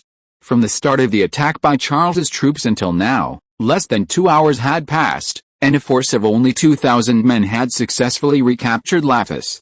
The initial estimate of prisoners was over 10,000, the vast majority from troops stationed in the Laffix area. They hadn't fired a single shot or artillery shell. And the same force had repeatedly thwarted the French commander-in-chief's attacks, inflicting heavy losses on French tanks and troops. It was practically a miracle. Carnes shook his head slightly. Perhaps only Charles could have done this. The news of the victory quickly spread from the command post throughout the town of Vervoort, and reporters also heard the news. But they were still completely bewildered. What happened? Joffre organized his troops to attack the enemy? Otherwise, why would the Germans surrender? But we haven't heard any news or heard any gunfire. Only Cobdo knew what was going on. He spread his hands at his dumbfounded assistant, as if to say, "Now you believe me, right?" But it was too late. "We should have captured the moment the Germans surrendered," Cobdo said helplessly. "That would have made our news headlines and sold a lot of copies, but now we're just like everyone else." As he spoke, Cobdo looked regretfully in the direction of the front line. "Charles was much faster than I expected." He hadn't actually expected it to be so fast, otherwise he would have left his assistant behind and gone up alone with his camera. Chapter 162 Using a borrowed knife to kill. News of the victory reached the Paris garrison command, but there was no cheering. The command's reaction seemed rather indifferent. Lieutenant Colonel Fernand answered the phone, looking up at Gallieri a few meters away, who was standing before a map studying the current situation. "General, the Germans have surrendered. We have successfully recaptured Lafis." Lieutenant Colonel Fernand's voice was calm, and the others simply nodded quietly, as if they had expected this outcome and were not surprised at all. Gallieri merely grunted in response, his gaze fixed on the map. Indeed, the garrison command was different from the completely unaware Joffre command. The garrison command had been aware of every movement on the front lines from beginning to end, both on the ground and in the air. They watched Charles advance methodically and steadily, each step surprising yet perfectly logical. This wasn't like a battle, but rather the unveiling of layers of mystery, each layer astonishing, so much so that before the mystery was even revealed, the outcome was already decided. Everyone knew victory was inevitable. Gallieri gently planted a French tricolor flag in Lafix's spot, then asked Charles, who was yawning beside him, "Didn't you sleep well last night?" "Yes," Charles complained. "A bunch of stray cats started appearing near my house some time ago, and they always make strange noises at night." Everyone couldn't help but chuckle. They had thought Charles was too nervous to sleep because of today's big battle, but it turned out to be because of the stray cats. Were those stray cats really putting more pressure on Charles than Lafix? Perhaps it was true. Winning a battle might just be a game for Charles. Gallieri didn't speak. He returned to his desk, took a box from a drawer, and waved it at Charles. "A reward for this victory, Lieutenant." Charles excitedly took it, but opened it and was immediately disappointed. "The Order of the Royal Crown? This was originally mine." "Yes," Gallieri nodded, "but it was given to you by me." "Not satisfied?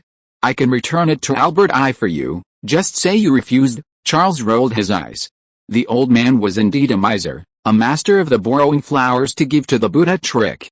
At this moment, cheers erupted outside the command post, and people repeatedly shouted Charles's name. It turned out that the people of Paris had heard the news of the victory. Knowing that Charles was here, they spontaneously gathered downstairs to celebrate for him. At the Bled estate in Armand, Grevy and Francis had gathered here when they heard that Charles's troops had launched an attack. They just didn't expect that the conspiracy was not over yet, and Charles had already achieved victory. A clever fellow, Armand maintained his smile, making no attempt to hide the admiration in his eyes. "He actually fooled all of us." Armand glanced at Grevy, implying that Grevy was included. Grevy was the one who provided intelligence to the German agents, but of course, Grevy would have done it flawlessly. No one would have suspected him. Grevy said nothing, sipping his wine as if it were none of his business. "What should we do?" Francis was starting to panic. "At this rate, our tanks are finished. What can we do?" Grevy countered. Everyone fell silent. It was too late to do anything now. Charles had already revealed the answer, and the CA-1 tanks seemed to have reached their end. Armand chuckled softly, a self-deprecating tone in his voice. "Perhaps we shouldn't have sent him into the army in the first place. It seems this made him who he is." Grevy also felt some regret. But who could have imagined that Charles possessed such military talent, and would shine so brightly after joining the army? At the time, everyone thought that Francis was the one who would save Paris. Grevy, looking at Francis sitting opposite him in disarray, let out a mocking sigh. Francis seemed to remember something. A flicker of panic crossed his eyes. "Also, do you know who else is at the Shire tractor factory helping him command his troops?" Francis glanced at everyone present. "It's Estany, our tank designer." Grevy's face showed surprise. He sat up straight, leaning forward, and asked expressionlessly, "Are you sure?" "Yes, of course," Francis replied. "Estany rarely shows himself. We only know Brownie. Later I learned that Estany was also among them. He seems to be highly valued by the Shire." Actually, it wasn't that Estany rarely appeared. Rather, Francis's informants at the Shire tractor factory didn't recognize Destiny and didn't pay him any attention until one day they casually mentioned the artillery colonel, and only then did they realize it was him. Interesting, Armand chuckled softly. It seems Colonel Destiny has betrayed us. So, Armand didn't finish his sentence, but everyone knew what he meant. Had Greavy's plan to compete with Charles in tanks completely failed? Greavy nodded slightly in acknowledgement. He had long realized he might not be able to compete with Charles in this area. It was Charles's forte. He was a genius. It was frustrating, but that was the reality. They had invested money, effort, and high hopes in tanks, but ultimately they were defeated by a genius's single idea, easily and decisively. And they lost cleanly and completely. However, Greavy wasn't about to surrender. He considered for a moment, then said thoughtfully, "There seems to be one thing we've misjudged." "What?" Armand asked, a slight smile playing on his lips. "Just one thing? Wasn't it a complete defeat?" Greavy replied, "Back then, when we faced Schneider, we thought it was the most powerful, and we thought we should ally with Charles." Armand said "Oh," and nodded. "Actually, Charles was the most powerful, we just didn't know it." "Yes," Greavy said, "Schneider didn't know either, which is why we're in this situation now." "So what?" Armand countered. "Are we seeking to join forces with Schneider?" That was almost impossible. Schneider was a left-wing, a big capitalist. Joining forces with him would seem to eliminate the need for the right wing, which would never agree. "Of course not." Greavy turned his gaze to Francis. "However, Schneider might be interested in the tractor production line and technology." Francis's eyes lit up, and he nodded in agreement. Schneider's tanks used electric engines, and he might need to switch to conventional engines. Purchasing the whole tractor production line and technology would allow him to quickly transform. Armand understood Greavy's words. He was using Francis to forge a kind of alliance with Schneider. More importantly, this will cause Charles to turn his anger towards Schneider. Greavy will also continue to sow discord between the two if necessary. Using Schneider to deal with Charles, a brilliant strategy. If you are listening to this novel on a channel other than Fanfic World, it means it was downloaded and re-uploaded without effort. We warmly invite you to visit our channel, Fanfic World. There you will find the original version of this story and many other novels of various genres. We look forward to seeing you dive into a world of incredible novels. Chapter 163 The Pinnacle of the Realm. When James heard the news of Charles's victory, he was in his office at the Schneider Arms factory. James had an unusual habit. He enjoyed the sounds of machinery and metal clanging, believing them to represent power, strength, and even authority, much like the artillery he produced. His office, though spacious, was simple and austere.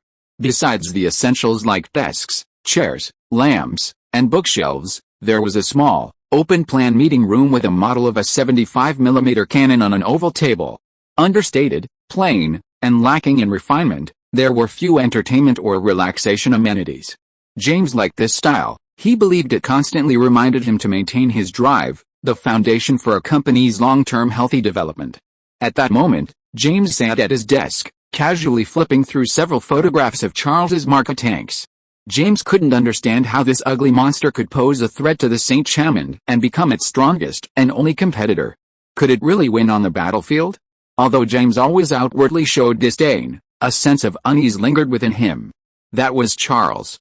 He had already created many miracles on the battlefield that no one else could match. At that moment, his secretary, Pauline, brought him a telegram. Her blue eyes behind her glasses showed a hint of panic as she cautiously approached and said, "Mr. James, Charles has won." "What?" James looked up at Pauline in shock, paused for a moment, took out his pocket watch, glanced at it, and still couldn't believe it. "But it's been less than 2 hours since the start of the battle." "Yes," Pauline quickly replied. 1 hour and 47 minutes later, the news has been confirmed. The Germans have chosen to surrender, and we have recaptured Lefis." James frowned, anxiously taking a cigar from his cigarette case, striking a match, and lighting it. He stood by the window for a moment, then, with his back to Pauline, ordered, "Summon Eugen." "Yes, sir," Pauline replied. Eugen was the head of Schneider's design department. The St. Chamond tank was his creation. Soon after, Eugen appeared in James's office, dressed in war clothes, wearing white gloves stained with machine oil, and with streaks of dirt on his face. James frowned. "You've been fiddling with those machines with the workers again, sir," Eugen replied. "Only in this way can I design better works." James shook his head slightly, gesturing for Eugen to sit on the sofa in the conference room, picked up a photo of Mark-I, walked over, and tossed it in front of Eugen. The answer is no, your work isn't good enough, Eugen understood immediately after glancing at the photo. No, impossible, Eugen exclaimed as he looked at the document. It defeated Saint Chamon, without a doubt, James answered decisively. We lost utterly, Eugen.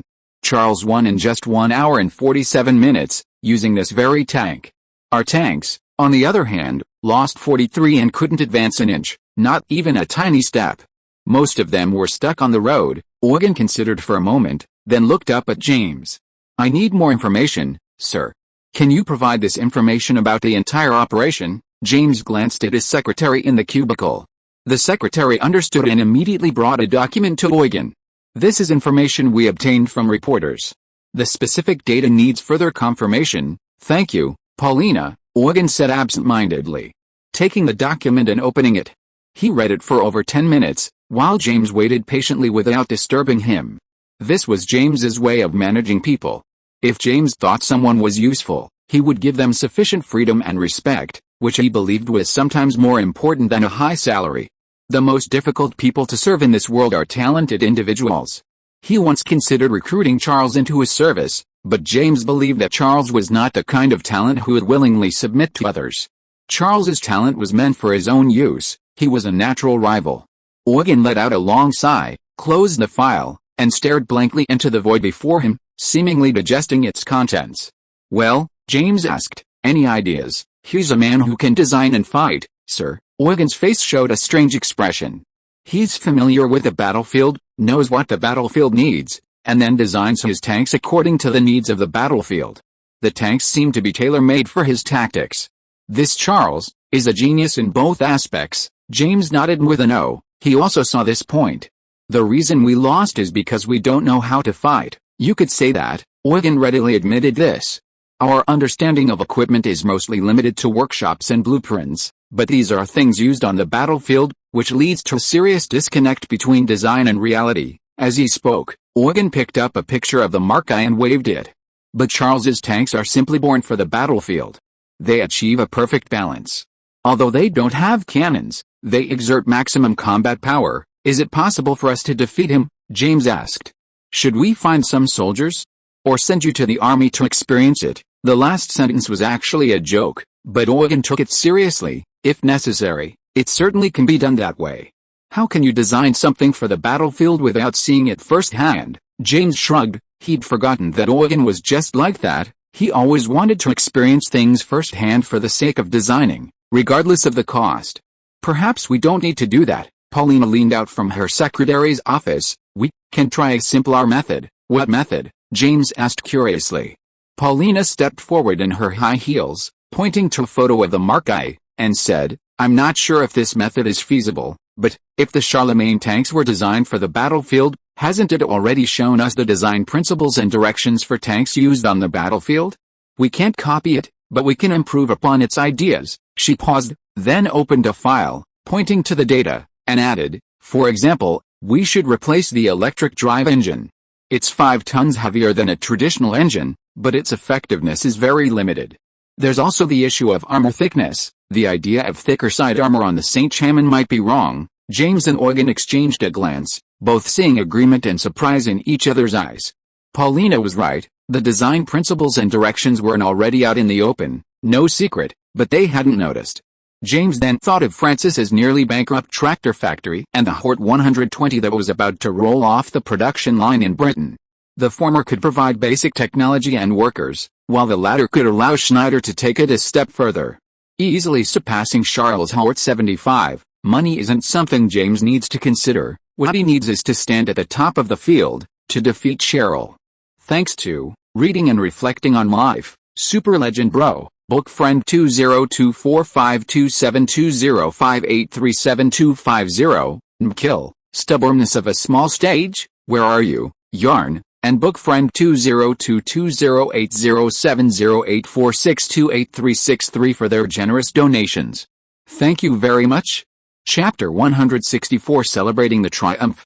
The incessant drizzle disrupted the usual tranquility of the town of Darios. People, umbrellas in hand and raincoats in hand, bustled about the streets. It was Charles's holiday, and they wanted to begin preparations for his welcome half an hour early.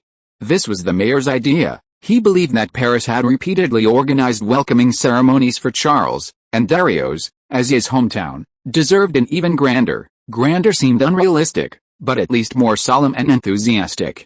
However, before they could even prepare, Charles's car suddenly appeared. This threw the scene into chaos. Neighbors cheered frantically. Those responsible for scattering flower petals hadn't even had time to climb onto the roof before the car had passed, and several tables were tripped over by the chasing crowd. But the crowd continued to surge forward, trying to present Charles with flowers, while guards quickly blocked them on either side. "What are they doing?" Charles asked, waving in response from inside the car. "They're celebrating your triumphant return, Lieutenant," Laurent said. "But you arrived half an hour earlier than usual today, which disrupted their plans." Charles felt a pang of resignation. He had intentionally left half an hour early, perhaps sneaking out through the back door of headquarters. Otherwise, he would have been surrounded by crowds and reporters, and his car would have been overflowing with flowers. The car stopped in front of his house. There were even more guards here. An entire patrol was used to maintain order, but it still couldn't dampen the enthusiasm of the people, who shouted and cheered at Charles almost frantically. Djoka and Camille stood at the door, their eyes filled with helplessness. It was clear they didn't need to do this. When Charles got out of the car, he saw Teddy and the other classmates, both boys and girls. They must have all arrived, waving flowers and their eyes shining with fervent light. This was a special arrangement by the mayor. He had gathered Charles's classmates in front of his house, believing it would attract Charles's attention. The mayor succeeded, and Charles had to respond to the students' enthusiasm. He went up to each student, shook hands with them to thank them, and accepted the flowers. He soon couldn't carry them all, so he had to give some to Laurent first. Flowers continued to be handed to Charles, along with blessings from his classmates. "Congratulations, Charles, you're amazing, you taught those invaders a lesson, you're our role model, Charles." Some students even waved a call to arms at Charles. "Charles, I'm going to report for duty the day after tomorrow. I want to become a hero like you." Charles smiled in return, but a pang of pity stirred within him. His name was Michael, a year older than Charles, and of conscription age. He was one of the top students in his class, yet now he was to take up a rifle and head to the battlefield, and what was most terrifying was that he still dreamed of becoming a hero like Charles. One day, when they collapsed on the cold battlefield, clutching their wounds, their comrades stepped over them to attack the enemy lines, leaving them only with pain, despair, and the rain pouring down from the sky, growing colder and colder, their consciousness fading. At that moment, they would surely hate Charles, the one who had once given them hope. Suddenly, a strong hand grasped Charles's. Behind the flowers appeared a grown man's face. Unshaven. He said urgently to Charles, "I need to talk to you, Charles, my name is Cogdo." Charles was startled and tried to pull his hand away, but the man held it firmly. "I mean no harm, I have an idea," he said quickly, his eyes pleading. "Just a few minutes, please." Laurent recognized him as a reporter from the Morning Post and immediately ordered the guards to remove him. Charles sighed inwardly. Do reporters really need to go to such lengths these days? But Charles didn't dwell on it too much. He waved goodbye to the remaining classmates, quickly ending the social engagement, and turned to go home amidst their envious glances and shouts. At the dinner table, Djokovic glanced at the neighbors lingering outside the window and shook his head, saying, "I feel like we're celebrities now." "Yes." Camille placed the apple tarts on the table, complaining, "Reporters are always asking this and that. They even want to know what color Charles likes and what fruit he eats." But Charles saw a proud smile on her face. Djokovic raised an eyebrow and whispered while Camille returned to the kitchen, "Actually, your mother likes to talk about your childhood. She can talk for hours." Scaring all the reporters away, Charles stopped what he was doing and stared at Djokovic in horror. Djoka knew what Charles was worried about, and he reassured him, "Don't worry, she didn't mention that you wet the bed when you were 12. Charles was a little embarrassed. For some reason, this story had spread to the school and become a laughingstock among his classmates. Would they tell reporters? As a public figure, he had no privacy whatsoever, and Charles experienced this kind of distress firsthand. Djoka changed the subject at the opportune moment. "So, we have an informant in our factory." Djoka had learned about the Battle of Lafis from the newspapers. If Charles had painstakingly deceived everyone, and then used everyone to deceive the Germans, it meant that there were no secrets anywhere, including in the factory. Yes, Charles nodded slightly. He forked a piece of apple tart, stuffed it into his mouth, chewed it a few times, and swallowed it impatiently. He then grabbed his cup and took a sip of milk. He hadn't even had a drink of water since waking up that morning, and he was both thirsty and hungry. He suddenly thought that Camille's cooking was quite good. Joka frowned. We've hired too many workers from Francis's factory. It's normal that a few have been bribed by him. The problem is, Joka shook his head hesitantly. Unless there's solid evidence, I can't do anything to them. Charles nodded in understanding. If Joka arbitrarily fired them or interrogated the workers like criminals, it would undoubtedly affect morale and cause worker discontent, leading to a strike or even forcing the workers to return to Francis's factory. So, how do we find these people? Joka asked. We don't need to find them, Charles mumbled, his mouth full of food. We just need to isolate the train station and get them to send more carriages, Joka said, understanding. As long as everyone, including the porters, didn't know what the train was carrying, finding an informant wouldn't matter. The method was exactly what Charles said, send more carriages. Once the goods are produced, they are moved into the carriages and sealed. When the train arrives, the carriages are pulled out of the warehouse and temporarily attached to the train. In this way, apart from the few people who directly manage the carriages, no one else knows what is attached to the train. Chapter 165, Entering the Newspaper Industry? After breakfast, Charles, as usual, first went to check out the motorcycle factory, and then went to the tractor factory. Matthew was talking to his team of mechanics in front of a tank, a broad smile on his face as he gestured at the tank as he spoke. Charles was pleased. The lively and cheerful Matthew of the past was back, seemingly having forgotten his lost leg. Matthew saw Charles and Joka enter, smiled, waved to them, and limped over. Charles glanced around and noticed that Matthew only had one crutch. Where was the other one? Don't bother looking, Matthew laughed before he even arrived. I left the other one at home. 2 crutches are unnecessary and just a burden when working, Charles hummed in agreement. It seemed he had adapted to and accepted his current situation. Charles led Matthew aside and said seriously, the task I've given you is very important, Matthew. I know, Matthew replied, glancing back at the mechanics gathered around the tanks. They're practically part of the army. Many of these mechanics were destined for the battlefield, accompanying the troops to maintain and service the tanks, sometimes replacing parts. Otherwise, the tanks wouldn't go very far. That's not what I'm talking about, Charles said calmly. I heard Schneider is in talks with Francis about buying a tractor production line. Also, I know a Schneider technical team is currently inspecting Holt in England. They intend to purchase the Holt 120. Matthew's expression instantly turned serious. Schneider, yes, Charles nodded. Not long ago, I defeated Francis's Holt 60 with the Holt 75. One day, if Schneider acquires the Holt 120, you know what will happen, Matthew hummed in agreement. Schneider was no ordinary opponent, he had substantial funds, and if he also possessed the more advanced Holt 120 engine, defeating Charles's tractor factory and tanks would be effortless. If all else failed, Schneider could simply copy Charles's tank design verbatim, then equip it with a more powerful Holt 120 engine, and it would undoubtedly be superior to Charles's tanks. This had another layer of meaning for Matthew. If Charles's tractor factory went bankrupt one day, what would he do? Go back to the motorcycle factory to install spokes on tires? No, he would rather die than go back.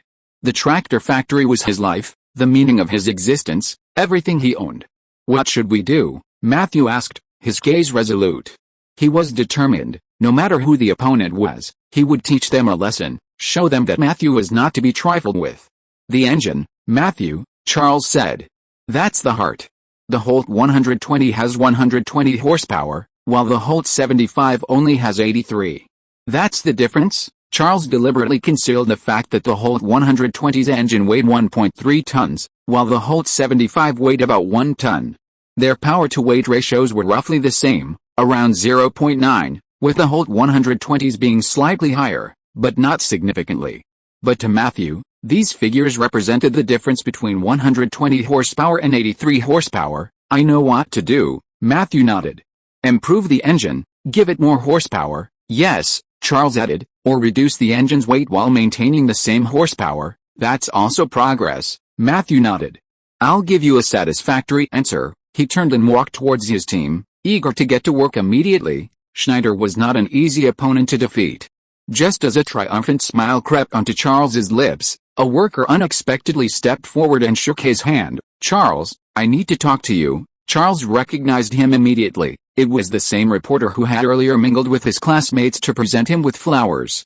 This time, he had clearly disguised himself as a worker and successfully infiltrated the factory. Charles was both amused and exasperated.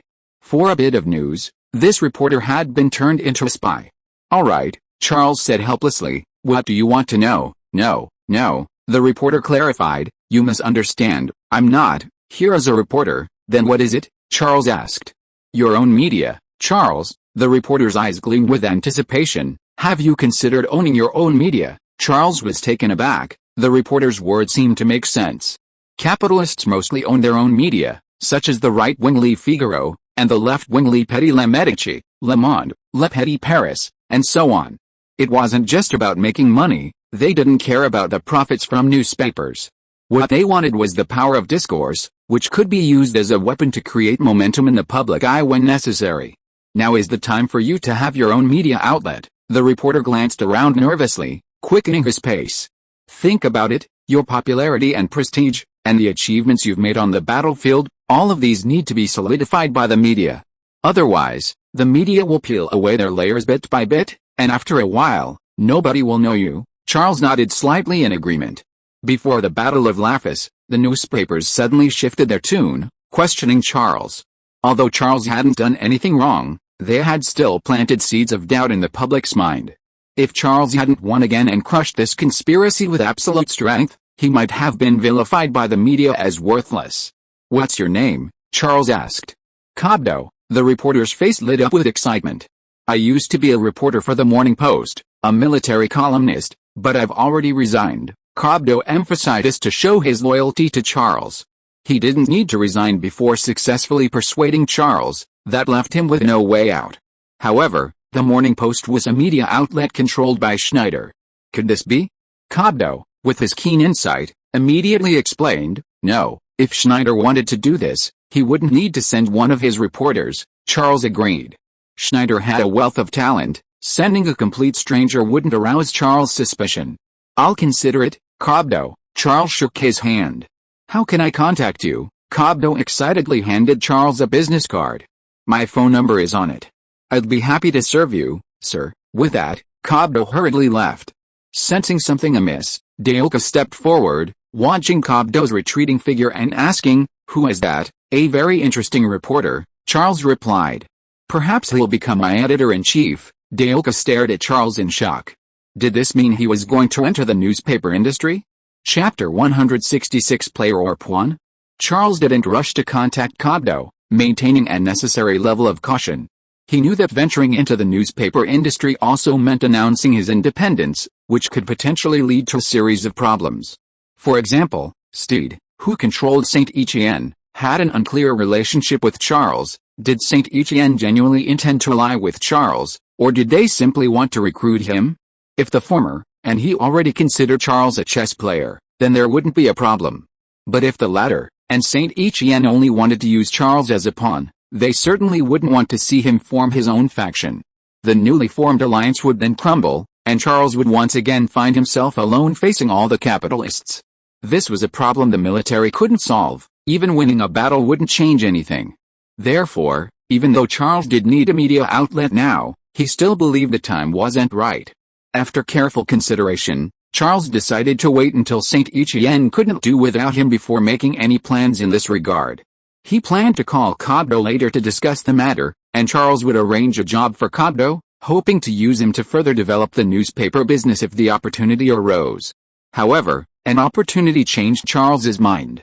The next day, Charles returned to headquarters as usual, and to avoid the enthusiastic Parisians, he had to report an hour early. He arrived at headquarters at just past 7 o'clock. Galleri was still asleep, though he usually woke up at 8 when there was no fighting. Several people were already at headquarters organizing documents, including a few staff officers and communications soldiers who had been on duty all night, as well as Lieutenant Colonel Fernand. Good morning, Lieutenant. Lieutenant Colonel Fernand gave a meaningful smile. "Congratulations, you've got business again, but we're in trouble." "What?" Charles didn't understand what Lieutenant Colonel Fernand meant. Lieutenant Colonel Fernand handed a document to Charles. "The grenades you produced were well received on the battlefield. The soldiers praised them highly, saying they were exactly what they needed, and they even achieved many victories. However, the 10,000 grenades we purchased were all used up in less than half an hour." Charles then realized it was about the grenades. Was it the price? Charles glanced furtively at Galini's lounge like a thief. "The general isn't satisfied with the price. That's only one aspect, Lieutenant." Lieutenant Colonel Fernand, sitting and writing, turned to Charles, his hand resting on the chair back, a pencil dangling between his fingers. "The general will discuss prices with the capitalists, but more importantly, those 10,000 grenades were indeed used up, but I didn't say they were all thrown at the enemy." Charles laughed. "You're humorous, Lieutenant Colonel. If not thrown at the enemy, then..." Before he could finish, Charles realized the problem. The soldiers hadn't received grenade throwing training. Handling them grenades so carelessly made accidents inevitable. Lieutenant Colonel Fernand nodded in agreement with Charles's idea, glancing sideways at the documents in Charles's hand. Charles silently flipped through the documents, which detailed various bizarre incidents that had occurred at the front: a grenade slipping from its grip and landing smoking at his feet, a grenade being carried with its safety cap open prematurely, its fuse snagging on something while running, and some transport personnel simply picking them up out of curiosity. Lieutenant Colonel Fernand put a hand on Charles's shoulder. "General Galini believes you should be held responsible for this, because he knows your tank units were trained before using grenades on the battlefield." Charles nodded with a troubled expression. He had only thought about the need for grenades at the front, and that he would send them to them. He hadn't considered that grenades were a completely new piece of equipment for the army of this era, and that they also needed training before using them, even though a considerable number of them were veterans. At this moment, Galini got up, dressed in his military uniform, and came out of the lounge, immediately spotting Charles. "You've come at the perfect time." Galini nodded at Charles and walked towards his desk without looking back. Charles tactfully approached Galini's desk. It was still dark in the early morning. Galini turned on his desk lamp, the orange light instantly illuminating it. Charles noticed an accident report on the desk. That was exactly the same as the one he held. An orderly brought Galini a plate of bread and a cup of coffee. Galini, while munching on his bread, asked Charles, "You already know what happened, right? What do you plan to do?" "I'm very sorry, General," Charles replied. "I will immediately draft a detailed instruction manual and transportation regulations, that's all." Galini interrupted Charles, his tone dissatisfied. "We can do that too, Lieutenant. My headquarters has 32 staff officers, each of them can do what you're talking about." Then, Charles didn't know what else he could do. "1 franc, Galini suddenly blurted out. "What?" Charles looked bewildered. "The price per grenade," Galini said, chewing on his bread. "I think 1 franc would be appropriate." "No, that's impossible." Charles realized that Galini was simply trying to lower the price. Galini calmly began to do the math with Charles. "1 division, 10,000 grenades, only takes half an hour. We have 44 divisions, and that number is constantly increasing. How many grenades do you think we need?" Galini stared intently at Charles, as if to say, "With such a large demand, how can you, this heartless capitalist, not lower the price?" "We must consider production costs, General," Charles said. "I've contacted Steed." "You can't fool me," Galini interrupted Charles. Charles hesitated. If Steed revealed something, or if their stories differed, the deal would be difficult. However, Charles noticed that Galini had glanced at him furtively while drinking his coffee, and he understood. "No, General," Charles replied confidently, 1 franc isn't even enough to cover production costs. At most, we can only lower it to 1.5 francs, that's the best price." Galini was somewhat discouraged. The young man hadn't fallen for it. He had indeed called Steed, but that old fox Steed said he'd leave everything to Charles, who is the one with the final say in this matter. However, a reduction of 0.5 francs was still quite substantial. "All right," Galini nodded, 1 million grenades, 1.5 francs. "But this isn't the final price. Currently, no one else could produce grenades. What else could he do?" Now, Galini looked up at Charles. "Tell me your training plan. How can we teach the 44 divisions at the front to use grenades in a short time?" Chapter 167 Military Report. This was indeed a problem. 44 divisions, over 1,000,000 troops, learning to use grenades in a short time. While using grenades is simple, in principle, all it takes is lighting the fuse and throwing it, without a strict set of operating procedures on the battlefield. Deploying millions of grenades to millions of people at once would undoubtedly lead to more accidents. Charles proposed a solution he thought was feasible. We can convert a tank unit's soldiers into instructors. As long as we send them to the battlefield to train the troops, we can quickly teach them how to use them. Colonel Brownie's unit, with over 1,000 men, had grenade throwing training and even combat experience. They could be dispersed to the front lines to train their own units. But this plan was quickly rejected by Gallieni. "How long will they train?" Gallieni asked slowly. 2 weeks, General, Charles answered, stepping forward. Gallieni then asked, "Was all of those 2 weeks spent on grenade training?" Charles was stunned. He understood what Gallieni was getting at. These past 2 weeks have primarily been focused on infantry tank coordination. The lieutenant has spent no more than 2 days on grenade training. You're planning to have soldiers who've only trained for 2 days become instructors? And then have them teach frontline soldiers how to use them? Do you know what the potential consequences are? Gallieni stuffed the rest of his bread into his mouth, took a moment to swallow, and even picked at his teeth with his little finger, disregarding his image, before continuing, "Not only will we fail to achieve our objective, but we might also lose our only tank unit. I don't think they'll all come back from the front lines." This was the truth. No one was certain where the shells and bullets from the front lines would land. Charles thought that the only option was to bring the troops back for training. But Charles didn't say it aloud, because it was simply impossible. The defensive line couldn't afford any gaps, otherwise the enemy would flood in like a tide. Suddenly, Charles had a flash of inspiration. "Why don't we issue a military report?" "A military report?" Gallieni's eyes lit up. "Yes," Charles said, "we can publish the grenade usage guidelines in a military newspaper for frontline soldiers, and even take a series of photos of the correct throwing posture." Gallieni considered for a moment, then nodded slightly. "A very interesting idea. In the future, we may need to popularize a lot of similar knowledge, or convey certain tactical ideas to the entire army. These things are basically impossible to do in the short term. But if there is a military newspaper," however, Gallieni thought of another problem. He looked up at Charles. "Do you think the soldiers on the front lines would be willing to pay for these newspapers?" Charles was speechless. Some soldiers might be willing to buy them because the knowledge published in the military newspaper could potentially save their lives. However, the soldiers on the front lines would think, "Isn't this what the government should be doing? We shed blood and gave our lives for the government on the front lines, and the government makes us pay for a newspaper? Is the government trying to exploit us like capitalists, exploiting the money we risked our lives for?"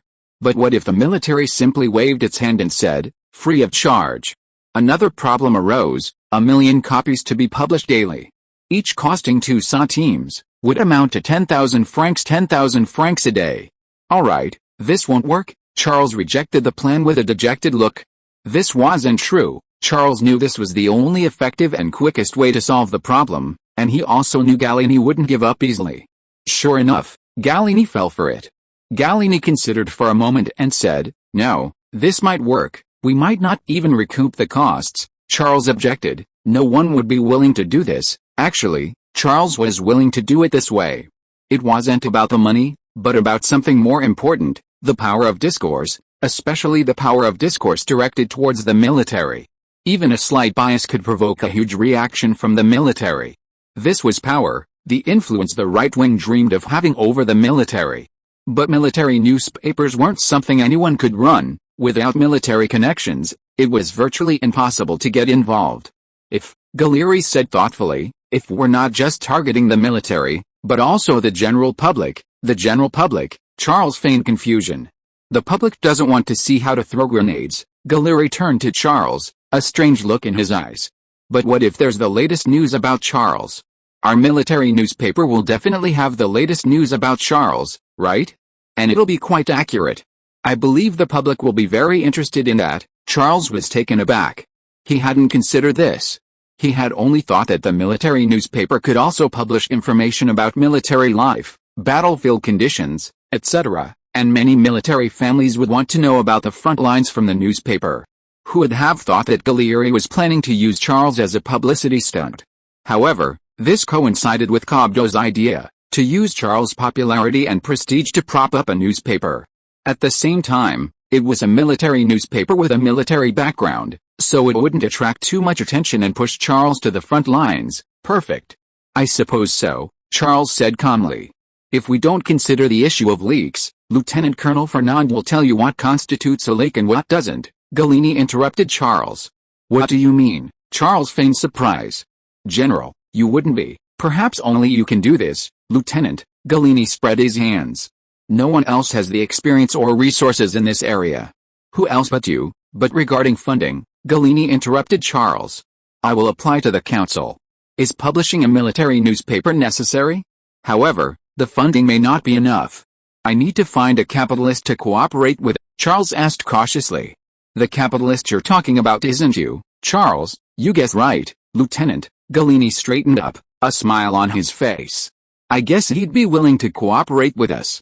What do you think? I'll think about it, Charles replied reluctantly. He was secretly chuckling to himself.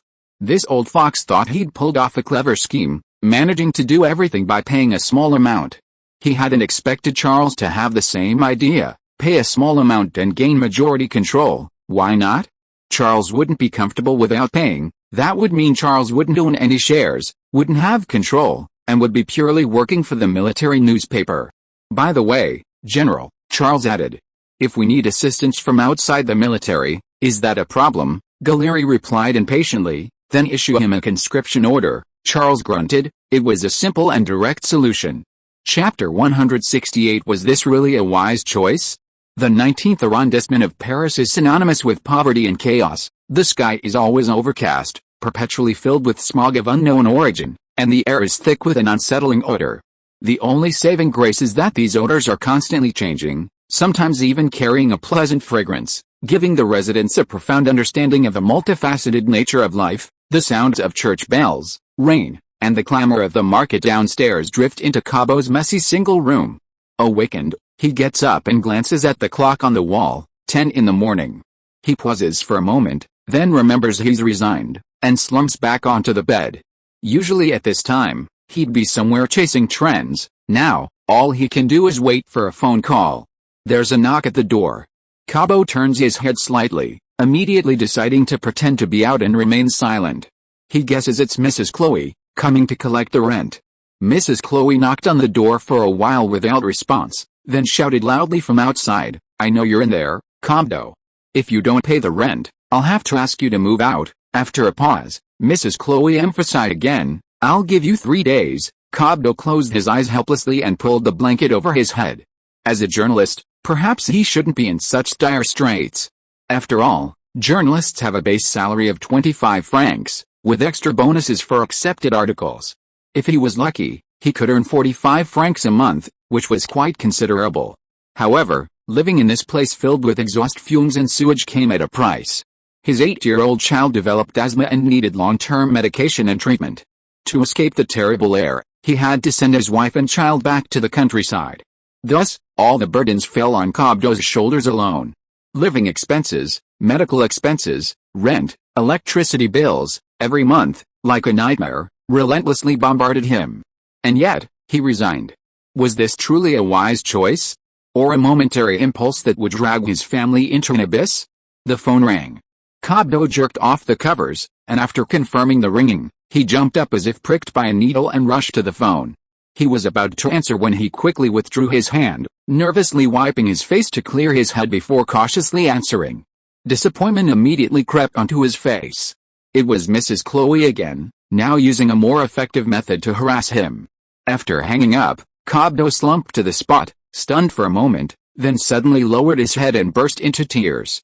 He had endured too much helplessness and held on too much, but everything hadn't gotten better. Instead, it was getting worse. What should he do? The phone rang again. Cabot impatiently grabbed the phone and shouted, I know, Mrs. Chloe, you win. I'm moving out tomorrow. Moving out what? A clear, slightly childish male voice came from the other end of the line. Cabot's eyes lit up instantly. Mr. Charles. After a moment of surprise, Cabot quickly changed his tone. No, I'm very sorry, Mr. Charles, I thought it was someone else. But that's not important. One question, Mr. Cabot, Charles said without hesitation. It seems there was a slight mishap regarding your suggestion last time. Cobdo's heart sank again. Although he still held the microphone, his head felt so heavy he needed to support it with his hands. I think what we should be publishing isn't an ordinary newspaper. Charles's calm voice came through the microphone. We should be publishing a military newspaper. I wonder if you'd be interested. Cobdo abruptly raised his head, his eyes regaining their sparkle. He excitedly replied, "Of course, Mr. Charles, are you sure? Are you sure you want to publish a military newspaper?" As a military columnist, Cobdo naturally understood the significance of a military newspaper. Its status was unique, especially during wartime.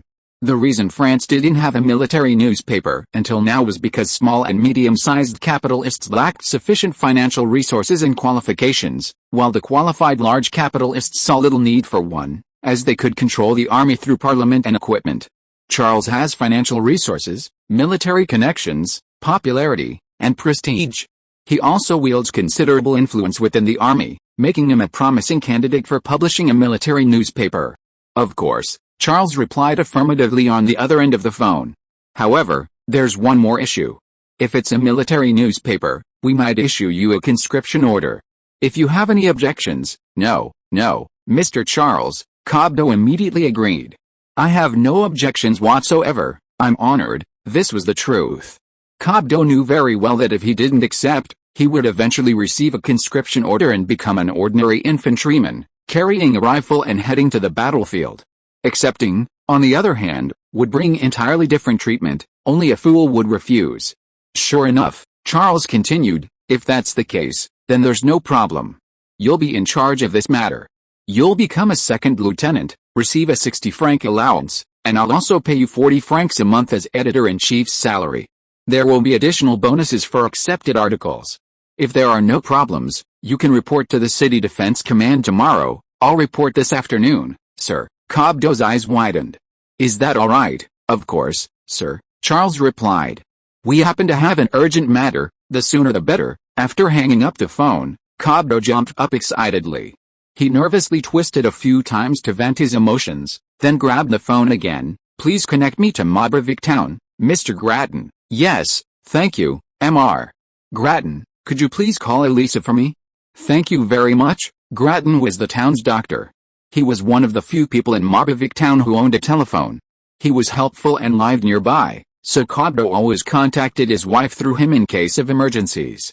A moment later, his wife's worried voice came from the other end of the phone. It's me, Cobdo. Are you alright? I'm fine, Elisa, Cobdo said excitedly. Do you know Charles? Yes, I've heard a lot about him. He's a hero of France. Do you believe it? Cobdo's voice trembled. I'm going to work for him. Really? That's wonderful. You're going to be his reporter? No. Cobdo's eyes reddened with excitement. It's the editor-in-chief, Elisa. I'm Charles's editor-in-chief. Editor-in-chief? What's that? Head of the newspaper, Cobdo explained. I'll have many reporters under me. I'll be in charge of everything, and I'll get a base salary of 100 francs. 100 francs, Elisa exclaimed from the other end of the phone. Did I hear that right? Is it every month? Of course. Cobdo nodded excitedly. You heard me right. Everything will be alright, Elisa. I'll bring you to Paris soon. We should find a place in the 15th arrondissement. Jeremy will be alright. Suddenly, there was silence on the other end of the phone. Only a faint sob could be heard. Cobdo's nose tingled with emotion. Thank you to Poisonous Milk is here and reader 20220807084628363 for the generous donation. Chapter 169 Merit Report. When Cobdo arrived to report for duty, Charles and Lieutenant Colonel Fernand and others were just about to go to the officers' mess hall for lunch. Charles was somewhat surprised by Cobdo's arrival. He had called Cobdo around 10 a.m., and it was only noon now, yet Cobdo was already there. This was roughly the time it took him to arrive at the city defense headquarters. Charles introduced Cobdo to Lieutenant Colonel Fernand and the others. This is Cobdo, the editor-in-chief we told you about. Lieutenant Colonel Fernand and the others exclaimed wow, and rushed forward to shake hands with Cobdo. Mr. Editor-in-chief, we'll soon have our own newspaper, right? Can I sign up first? Interview me first. Get lost, Cobdo. This isn't something you can just queue up for. The enthusiasm of Lieutenant Colonel Fernand and the others made Cobdo feel a little more at ease. Come on, Cobdo. Charles didn't ask any questions. He led Cobdo to the dining room. "You've come at the right time. This will be your dining room from now on. You can familiarize yourself with the place." He handed Cobdo a buffet plate. "Help yourself to whatever you like." Cobdo hesitated for a moment, looking around at the officers with ranks. He asked nervously, "Me? Can I?" "Of course." Charles scooped some stewed beef and mashed potatoes for himself. "You're already a second lieutenant in our records. We just haven't issued you your conscription order and uniform yet." Cobdo quickly followed. "Yes, sir, it's my honor." Charles took a cup of coffee, took a sip, and waited a while. Cobdo picked up 2 pieces of steak, hesitated, and actually wanted a third, but after glancing at others, he gave up. Charles smiled. He'd get used to the food here, there would be plenty of opportunities. As they walked to their seats, Charles steered the conversation towards work. "We might need some printing presses. Do you know where to buy them?" "Yes, sir." Cobdo sat down opposite Charles at the small table. "Schneider sells them. Triumph offset printing presses," he then emphasized, "made in Germany, about 2,000 francs each." Charles laughed. The printing presses for the military newspaper were actually German-made, and they had to buy them from their rival, Schneider. "We probably need about 10, Charles said, eating between bites.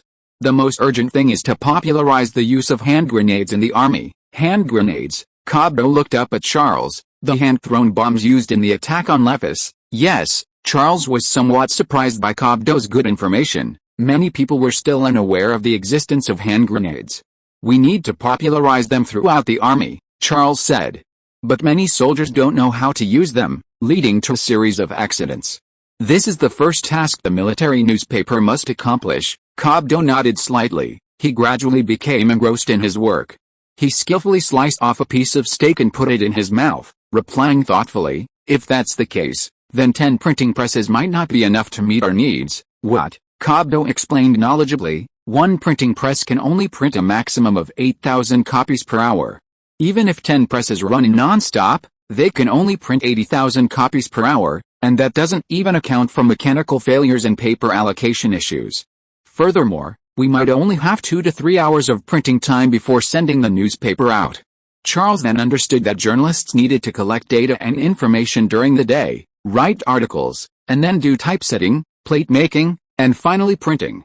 Therefore, if a newspaper needed to be delivered to the customer before dawn, 10 printing presses were clearly insufficient. "If we consider that the newspaper will also be distributed to the general public, we estimate we'll need to print at least 300,000 copies, Cobdo explained. "Of those, 200,000 will be given to soldiers at the front, and 100,000 to the general public. We'll see how well it sells and then decide whether to increase or decrease the print run." "Then 20 machines," Charles said. 20 should be enough, right?" Cobdo shook his head. "At least 50. We need to be prepared." "Prepared for what?" Charles asked, puzzled. Cobdo stopped what he was doing and looked at Charles, his gaze firm. "Once our newspaper circulation increases significantly, and the printing presses are controlled by Schneider," Charles immediately understood. Buying printing presses wouldn't be 2,000 francs each then, it could cost several times more, following the military's usual practice of purchasing equipment. "No problem, 50 machines." Charles glanced at Cobdo's casual clothes and said, "These are your responsibility, Mr. Cobdo. Before you receive your conscription order, you can purchase these printing presses in your private capacity, and also find a suitable place to set up the newspaper headquarters." "Yes, sir, you can get an advance from Mr. Joka in the town of Darvaz," Charles said. "I've already spoken to him." "Yes, sir. Can you drive?" Charles asked again. "Yes, sir." "Very good." Charles raised an eyebrow. "After you get the advance, buy a car first. This will improve your work efficiency." Cobdo was dumbfounded. He was given a car right off the bat? God, this is something an ordinary worker could only afford after years of not eating or drinking. After recovering, he quickly expressed his gratitude, while inwardly sighing that working with Charles was truly different. He had made the right bet. He had reached a turning point in his life. After seeing Cobdo off, Charles leisurely went upstairs and said to Galleri, who was leaning back in his chair with his eyes closed, "The military newspaper is showing some progress, General. We need to name it." Galleri yawned, opened his eyes, and said dreamily, "Name it?" "The French military newspaper." He then felt that the name was too official. The rank-and-file soldiers might feel distant from it. The frontline newspaper, he shook his head again. That wasn't good either, although fitting, the soldiers would shudder at the mention of frontline. After considering for a while, Galleri said, let's call it the Merit newspaper. He thought this name was good. It would publish stories of people and events of merit and contribution on the battlefield, which would inspire the soldiers to persevere. Charles didn't care about any of that. The name didn't matter. He simply added, we need 50 printing presses, 4,000 francs each. Write that down, Gallieni replied. We'll share the cost once the government's funds arrive. Yes, General, Charles answered. In reality, there was little sharing. It seemed the military was paying for everything. Charles was essentially getting something for nothing. If there was any cost involved, it was a small favor to Cobdo. He gained equity for a pittance and won people's hearts. Why not? The image above shows a Triumph offset printing press, invented in 1907, capable of printing up to 8,000 copies per hour. If you are listening to this novel on a channel other than Fanfic World, it means it was downloaded and re-uploaded without effort. We warmly invite you to visit our channel, Fanfic World. There you will find the original version of this story and many other novels of various genres. We look forward to seeing you dive into a world of incredible novels. Chapter 170 The Tacticians Who Only Talk About War on Paper.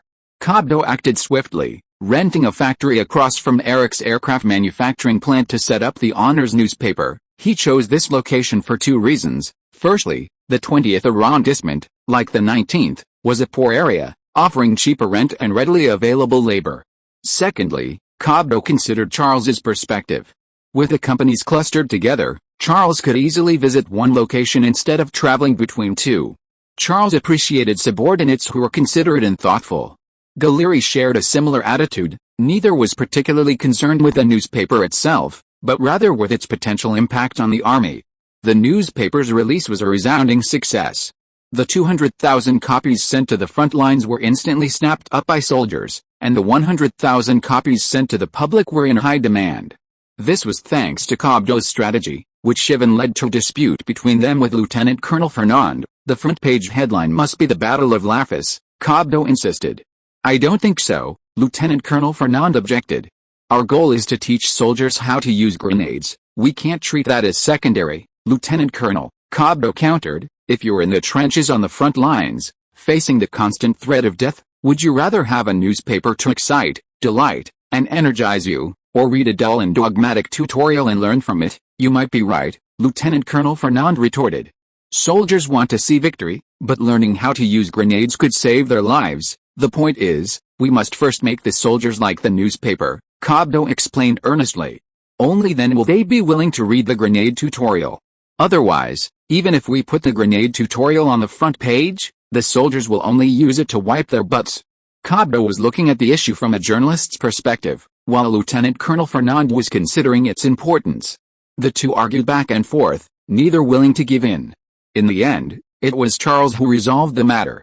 Charles said to Fernand, Lieutenant Colonel, perhaps we can look at it this way. Putting the Battle of Lafis on the front page might attract more attention. After seeing this hot topic, the soldiers, still wanting more, might also learn how to use grenades, and thus more people will learn to use them. Conversely, if we put the grenade tutorial on the front page, not only will it not have the desired effect, it might even have the opposite effect. Cobdo agreed. That's right, that's what I was thinking. Then Cobdo added, like, Joffre kept launching a frontal assault on Lafis with Saint-Chamond and a much larger force, only to pay a huge price and gain nothing, but the lieutenant, with only 2,000 men and less than 100 tanks, easily achieved a stunning victory by breaking through from the flank. Two options are before us. Which would you choose, Lieutenant Colonel? Lieutenant Colonel Fernand was finally persuaded, and even Gallieni, who was not involved in the discussion on the other side of the office, nodded slightly. Galleri glanced at Cabo, a hint of surprise flashing in his eyes. This reporter was eloquent and possessed a remarkably thorough understanding of Charles's tactics. Lieutenant Cabo, General Galleri nodded to Cabo, gesturing for him to step forward. Cabo, flattered, stepped forward and saluted. It was a strange feeling. Normally, he could hardly even see Galleri, yet now he had the opportunity to speak directly to him, and in a superior-subordinate relationship at that. Have you served in the military before? Galleri asked. No, General, Cabo replied. I only out of interest in military affairs, and the need for my work, consulted a great deal of material. Galleri seemed to understand, this was a tactician who only knew theory. Perhaps because he hadn't served in the military or studied at a military academy, he wasn't influenced by the French army's stubborn and biased offensive tactics, making him more receptive to Charles's new tactics. Galleri believed that Cabo couldn't be used for actual battlefield command, he only understood but couldn't apply it on the battlefield, which was different from Charles's approach. But Galleri quickly figured out how to utilize this talent. You might be useful in another area, Lieutenant. Galleri looked at Cabo with interest and asked, do you know the St. Cyr Military Academy? Of course, General. Cabo looked bewildered. He didn't understand what he had to do with the St. Cyr Military Academy. Well, it's like this. Galleri glanced in Charles's direction. The latter was discussing the leak of military reports with Lieutenant Colonel Fernand. Galleri lowered his voice and said, I summarized Charles's tactics in battle examples and sent them to the St. Cyr Military Academy to be compiled into teaching materials. Cabo wholeheartedly agreed, nodding heavily and leaning closer to whisper, a wise move, General. If these officers could execute even a tenth of Charles's tactics on the battlefield one day, the French army would be completely different, but it hasn't worked. Galleri shook his head slightly with regret. Nobody takes these tactics seriously. They've become accustomed to that offensive tactics and treat it like gospel. Although these tactics were compiled into teaching materials on my orders, they've been left to languish in a corner. Cabo understood why this was the case. The instructors and teachers at the military academy were the ones who had long studied French offensive tactics and were staunch supporters, otherwise, they would be considered heretics and expelled from the school. The cadets, on the other hand, hadn't experienced the trials of real battlefields. They still knew nothing and waited for their instructors and teachers to instill these so-called tactics in them. They had formed a fixed pattern and were operating normally in a repetitive cycle. While Charles's tactics had proven correct on the front lines and on the battlefield, in the rear, for the normally functioning machine of the St. Cyr Military Academy, they were a grain of foreign sand, undoubtedly isolated from the Academy's theory as a dangerous idea. But, Cabo asked doubtfully, General, what can I do? I need someone to go to the St. Cyr Military Academy to lecture. Galleri stared at Cabo. This person will lecture on Charles's operational theories. I believe that as long as someone lectures, students will think about which operational theory is correct, and that's what I need. Cabo swallowed hard. General, you wouldn't be thinking of sending me, would you? Chapter 171 Staunch Supporters. Cabo's propaganda strategy was a resounding success on the front lines. Stimulated by breaking news and deliberately guided by frontline officers, grenade-throwing tutorials quickly became widespread, making grenades a highly sought-after piece of equipment. It was said that soldiers rotated off the front lines had to successfully throw a few grenades into enemy trenches, otherwise, they couldn't claim to have served on the front lines. The Honorable's newspaper's promotion among the civilian population was also quite successful. This was mainly because it was the only newspaper with accurate military reporting, while other newspapers pieced together their accounts of the battles based on existing information and reasonable speculation. Only Honorables featured first-hand accounts from the participating commander, Charles, with Galleri also appearing on camera, essentially providing support. It also included interviews with participating officers and soldiers, along with photos and reflections. Subsequently, not only the Battle of Lafus, but also the Battle of Ypres, the Battle of Antwerp, and the Battle of the Marne, were all reported by Honorables. It was like students arguing endlessly about a problem, coming up with all sorts of ingenious ideas, until finally the teacher gave a standard answer, and everyone suddenly understood, oh, that's how it is. People even compared the heroic newspaper with the reports in other newspapers, mocking their absurdity and ignorance. This made the 100,000 copies distributed to the public like a rat's tail falling into a rice jar. They were snapped up as soon as they hit the market, selling for 10 shillings but being sold for 25 sous on the black market. Many people even collected this first military newspaper as a collectible. Cabo immediately increased the civilian distribution to 300,000 copies, and the next day to 500,000 copies, while the frontline distribution increased from 200,000 to 300,000 copies. This was almost the limit of the 50 printing presses they had purchased. Even if they were all put into printing, it would take about 2 hours to finish. Cabo was so alarmed that they urgently purchased another 50 printing presses from various channels. Cabo, busy in the command post, excitedly exclaimed, "It's insane. This is madness. 800,000 copies sold on the very first day, and demand still exceeds supply. The Little Daily took decades to reach 1 million copies sold, and we're about to beat it. Note, the Little Daily was founded in February 1863 and has been around for over 50 years. Actually, beating the Little Daily would have been easy. All it would have taken was increasing military supplies, even though that would have been unprofitable. But Charles didn't choose to do that. He felt that simply increasing paper sales wasn't very meaningful. Galeni's newspaper reading habits naturally shifted from the Little Daily to the Honors Daily, not only because it was the military's own newspaper, but also because of its professionalism. At the same time, Charles didn't need to worry about the Honors Daily crowding out the Little Daily's sales and causing Steed's dissatisfaction. The Honors Daily was a military newspaper. If you had any complaints, go ahead and vent them on the military. Steed simply laughed it off, completely unconcerned. At the time, he was planning to expand grenade production. Double it? Asked the project manager in charge of grenade production. No, at least triple it. Steed's tone was unwavering. 60,000 grenades a day, and that's a conservative estimate. Yes, sir, the project manager replied, looking shocked. Steed smiled. They thought 60,000 grenades a day was already an astonishing number, but with millions of people on the front lines, averaging 1 grenade for every 16 people, they could use up all 60,000 grenades in a day. In the event of fighting, grenades would be thrown wildly at the enemy, with each person potentially throwing several, a dozen, or even dozens. Therefore, a daily production scale of 60,000 grenades was already quite conservative. Depending on the situation, it would need to be expanded further. At this moment, the butler, Lucas, stepped forward to report, "Sir, Bonnet just called. He said the military has started publishing the Meritorious Service Gazette, which has caused a severe drop in the Little Daily News sales, resulting in a loss of over 100,000 customers in just one day." Steed didn't take this to heart, simply replying, "I know." Bonnet should reflect on his own problems. Steed knew very well where the Little Daily News problem lay. It used cartoons instead of photographs. While this had the advantage of reducing costs and speeding up distribution, its weakness was equally obvious. Cartoons were drawn based on imagination, and there was a significant difference between them and the real thing. If other newspapers struggled to obtain real information immediately, or required high costs and sacrifices to do so, the Little Daily News could indeed gain an advantage in terms of being first and cheap.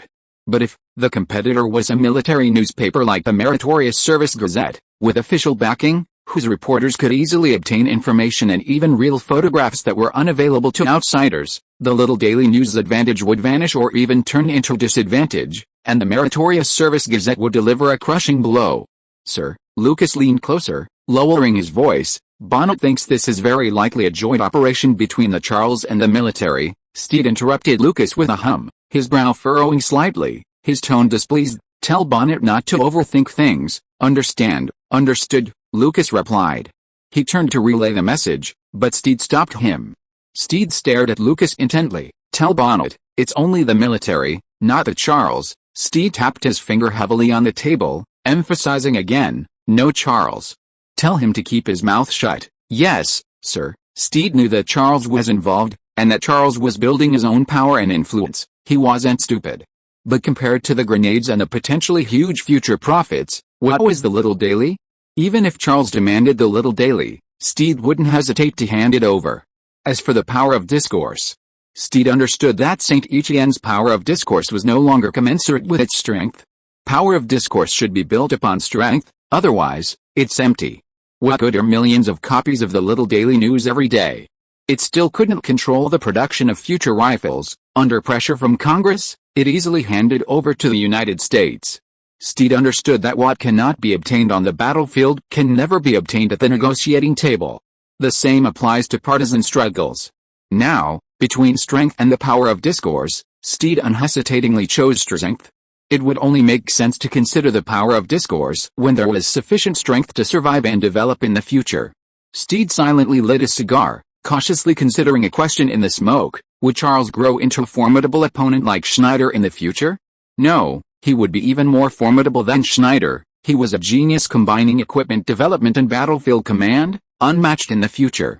A wiser choice, not to compete with Charles and become his enemy, but to become his supporter, a staunch supporter. Thank you for the donation from Poisonous Milk is here, thank you very much. Chapter 172 This is a cannon. The conference room at the Ritz Hotel in the heart of Paris. Outside, it was still drizzling and chilly, but inside, the fireplace made it warm and cozy. Steed arrived half an hour early to wait. It was Halloween, and he walked to the window, smoking a cigar and watching with interest the pumpkin lanterns lit up in the streets below.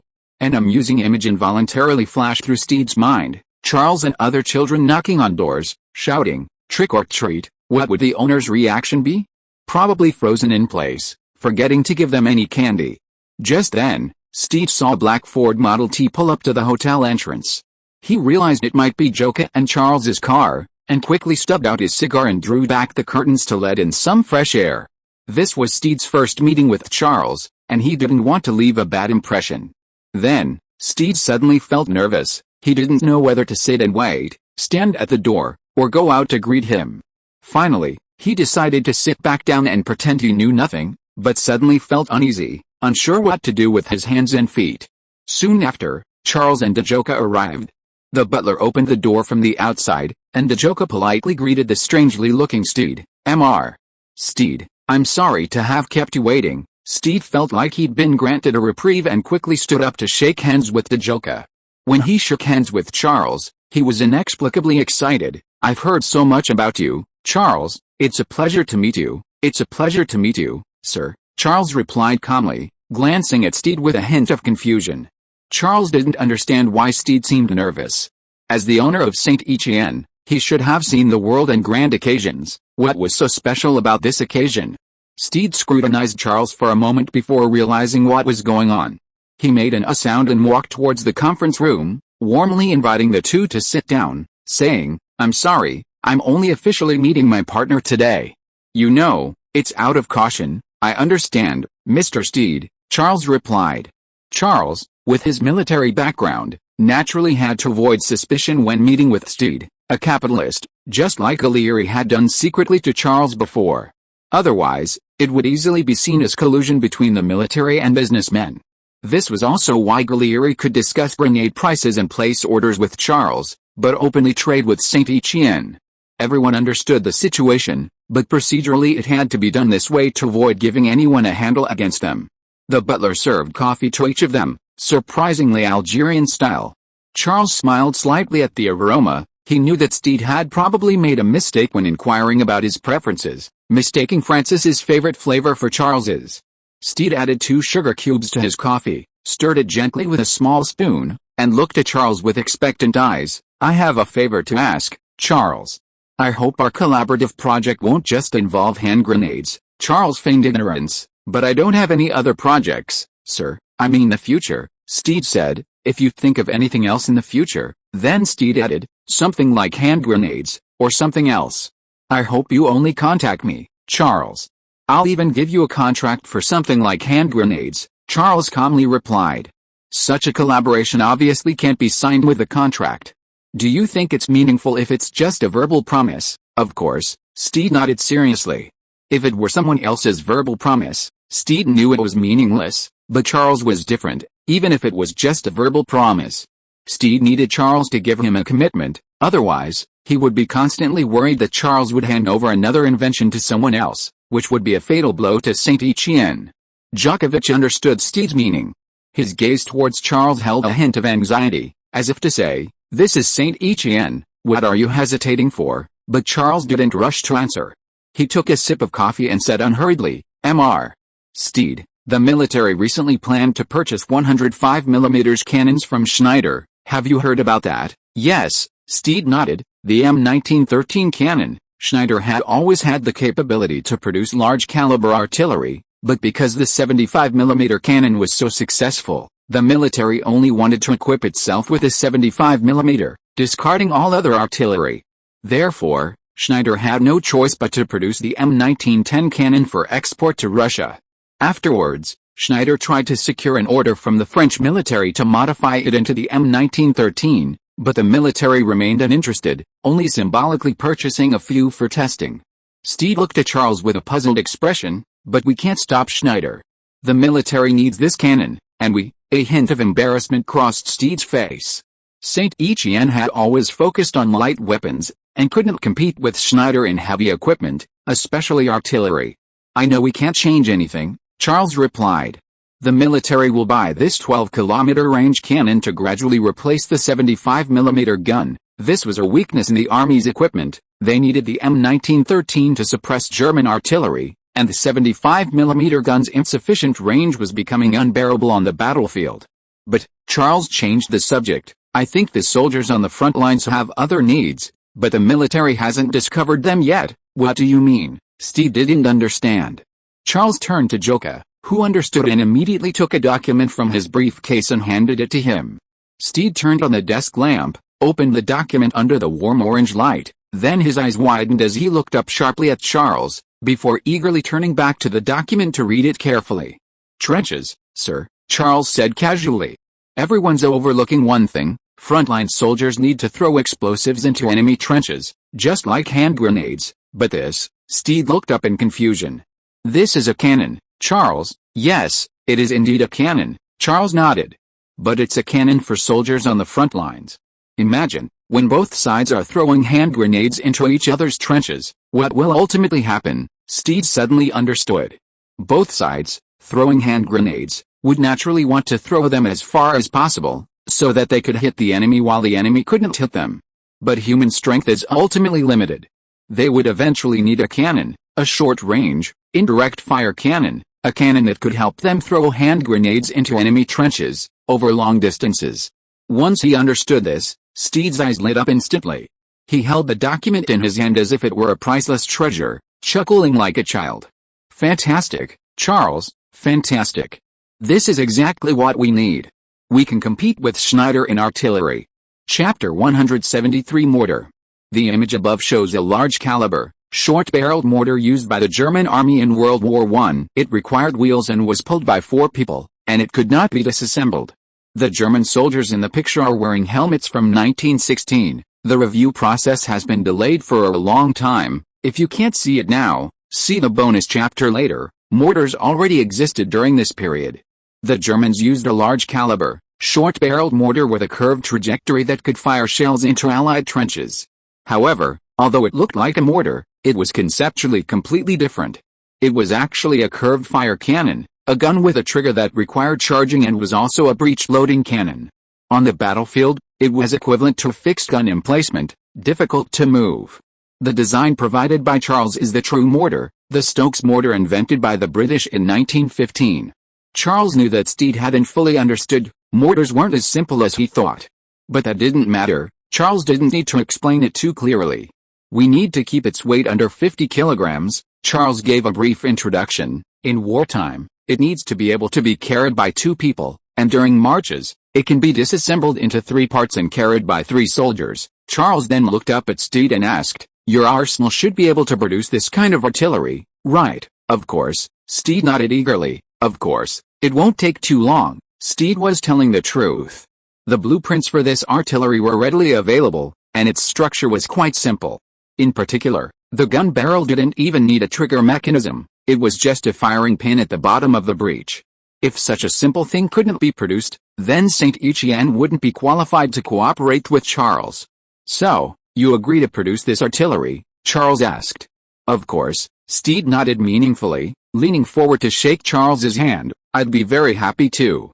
I will produce it in the shortest possible time." "Very good," Charles replied. "I will persuade the military to purchase it. The estimated purchase quantity is several thousand." The two smiled at each other. After the car left the Ritz Hotel, Joka suddenly remembered something. He abruptly pulled over and turned to Charles, saying, "We forgot something, Charles. You haven't given Mr. Steed an answer yet." "An answer to what?" Charles asked. "His first question," Joka reminded him. "I believe he wants us to give him a promise of long-term cooperation." "No, father," Charles replied softly. "I've already given him an answer." "Is that so?" Joka paused, tilting his head hesitantly as he drove the car back onto the road. He thought he had overlooked something, but upon closer inspection, he clearly hadn't heard Charles give an answer. In the hotel's conference room, the butler, Lucas, was also asking Steed the same question. "Sir," Lucas said with concern, "Charles seems to be deliberately avoiding your question. He may not have any long-term plans with us." Should we reconsider? Steed, who was carefully examining the mortar design drawings, chuckled. He waved the document in his hand and said, "No, Lucas, Charles has given a better answer." "Is this it?" Lucas asked, puzzled. "Another invention?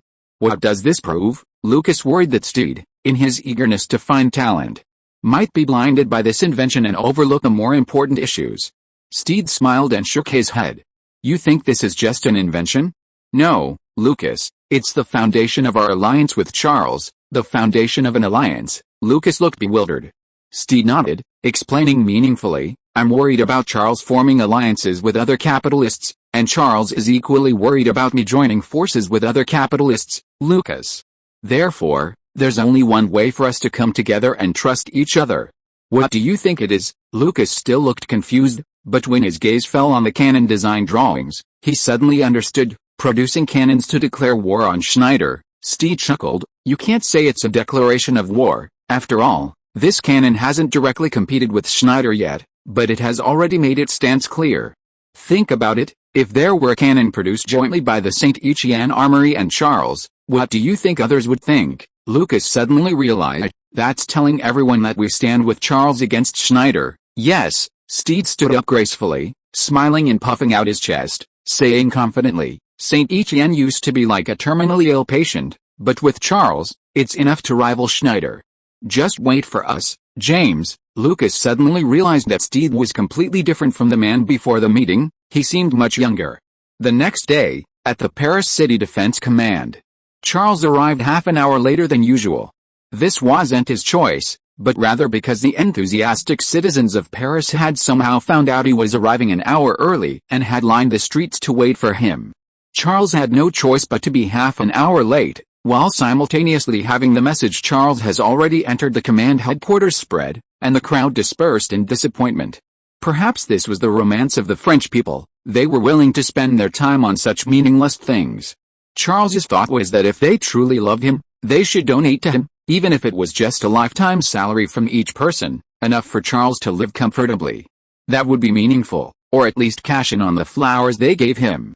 "General." Charles strode into the command post and went straight to Gallieni. "I need a unit." "What?" Gallieni joked. "You want to use it to kill the Parisian citizens who are besieging you?" The officers in the command post laughed, saying one after another, "Be content, Charles, we don't have that many people besieging us." "Hey, Lucchini, if it weren't for Charles working here, you'd be one of the besiegers, wouldn't you?" "Of course, Canet, I'm Charles's #1 admirer." Charles ignored them. He handed Gallieni the mortar design drawings and explained, "I need a unit to avoid the same mistakes as with the hand grenades." Gallieni took the drawings and flipped through them with interest, saying, "How's Brownie's unit?" "They're training now." "No," Charles interrupted Gallieni, "this is equipment meant to be distributed to frontline soldiers. If I use Brownie's unit for training, the same problem will occur." Gallieni immediately understood. Once they learned how to use it, they would return to the front lines to teach others, and Brownie's tank unit was clearly unsuitable. After a moment's thought, Gallieni nodded and said, "I think what you need isn't an ordinary unit, Lieutenant, but an officer corps. I will select 2 officers from each division and have them report to you. You teach them, and they will go back to their units and teach others." This seemed like a good idea. The image above shows a British artillery unit in a Stokes mortar. Its inventor, Stokes, was a mechanical engineer who had never designed military weapons before. Chapter 174: The Destructive Power of the Media. The image above shows Count von Spee. Cobdo was probably the busiest person in headquarters, even surpassing Gallieni, who would look at maps while eating bread. Cobdo worked at the City Defense Command during the day. This was because the City Defense Command was the place where he had the most accurate, fastest, and most abundant information. As soon as there was any fighting or information, Cobdo would receive it immediately and call the newspaper to send reporters. Sometimes, he didn't even need to send reporters. Lieutenant Colonel Fernand would issue an order for the relevant troops to take a few photos and send them along with maps and other documents. These served as both military intelligence and material for the military newspaper, killing 2 birds with 1 stone. After dark, Cobdo, as the editor-in-chief, would report back to the newspaper to organize typesetting and printing, sometimes working all night long. When he was tired and sleepy, he would take a nap at his desk. Charles was somewhat worried that Cobdo wouldn't be able to handle it, but Cobdo was very confident. "Don't worry, "Lieutenant, it's been similar before. I always interview during the day and write articles at night. I'm used to it. Part of the reason is that the people I recruited are all newbies, they don't know how to do it. Once they adapt for a while and get on track, I'll be able to relax a bit. It won't always be like this." Charles thought about it and agreed. Everything is difficult at the beginning. In the era of rapid industrial development, no industry is easy, especially during wartime, when it's not just the soldiers on the front lines who are risking their lives. At this moment, Cobdo received a phone call, and he suddenly exclaimed, "Something's happened, Coronel, naval battle." Everyone stopped what they were doing and turned to Cobdo with puzzled looks. Over the past few days, they had learned that Cobdo was not a simple reporter. He had formed some kind of exchange agreement with foreign journalists to maintain a certain degree of information sharing. This allowed Cobdo to occasionally obtain more objective, comprehensive, and timely intelligence than the city's defense command. "Coronel," Galini looked at Cobdo with a puzzled expression, then turned his gaze to Lieutenant Colonel Fernand. It was a completely unfamiliar place name. Lieutenant Colonel Fernand also shook his head, looking confused, indicating that he didn't know either and hadn't received any relevant intelligence. Cobdo listened for a while longer with the receiver before hanging up and explaining, "Coronel is a Chilean port, General. The battle took place yesterday afternoon. The Royal Navy encountered a small German fleet near Coronel, and 2 cruisers were sunk. It's said to be HMS Cape of Good Hope and HMS Monmouth. The Royal Navy lost over 1,000 men." A murmur rippled through the command center, and many people's faces instantly changed. The Royal Navy was practically invincible, but in its first battle, it had been defeated 2-0 by the German Navy. Naturally, they wondered, were the Germans creating miracles at sea as they were on land? Charles, however, continued organizing the documents in his hands. He hadn't cared about the naval situation at all, because he knew the Germans hadn't succeeded. Unlike land warfare, where smaller forces can overcome larger ones by improving soldier quality, officer capabilities, and employing more flexible tactics, naval warfare is fundamentally about amassed warships, experience, and industrial capacity. In this respect, it was virtually impossible for Germany to catch up with Britain. Galini, however, was somewhat anxious.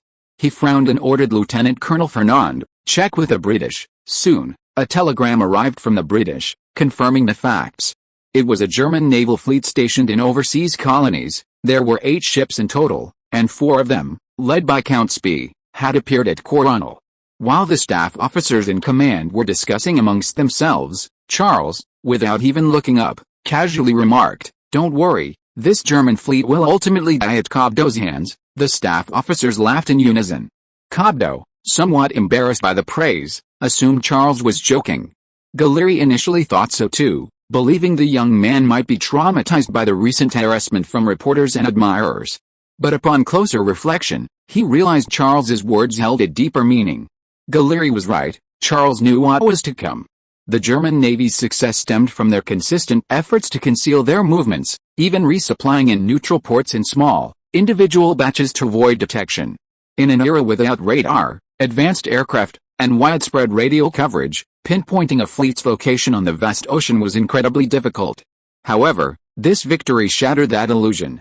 Everyone believed Count Spee was a rising star in naval warfare, and global media speculated and tracked his movements. This made Spee's fleet impossible to track. The British could easily pinpoint his location simply by flipping through newspapers. Ultimately, the fleet was annihilated by British battlecruisers, and Spee and his son sank to the bottom of the sea with his flagship, the Scharnhorst. Charles sighed inwardly. This might be the first fleet in history to die at the hands of the media, and Earl Spee was certainly the last person who wanted fame. Charles even felt a sense of shared misfortune. He too had suffered greatly, having to outwit reporters and admirers every day.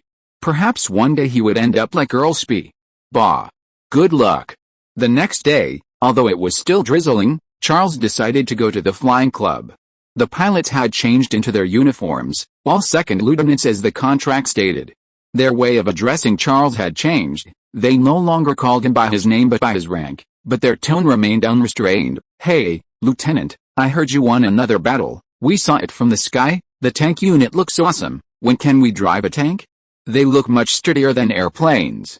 This was a group of adventurous people who hadn't received formal training, and they were always a bit disrespectful. Charles didn't mind, As long as they obeyed orders and could win battles, what more could he ask of them? When Charles found Carter, he was preparing to receive a batch of new aircraft.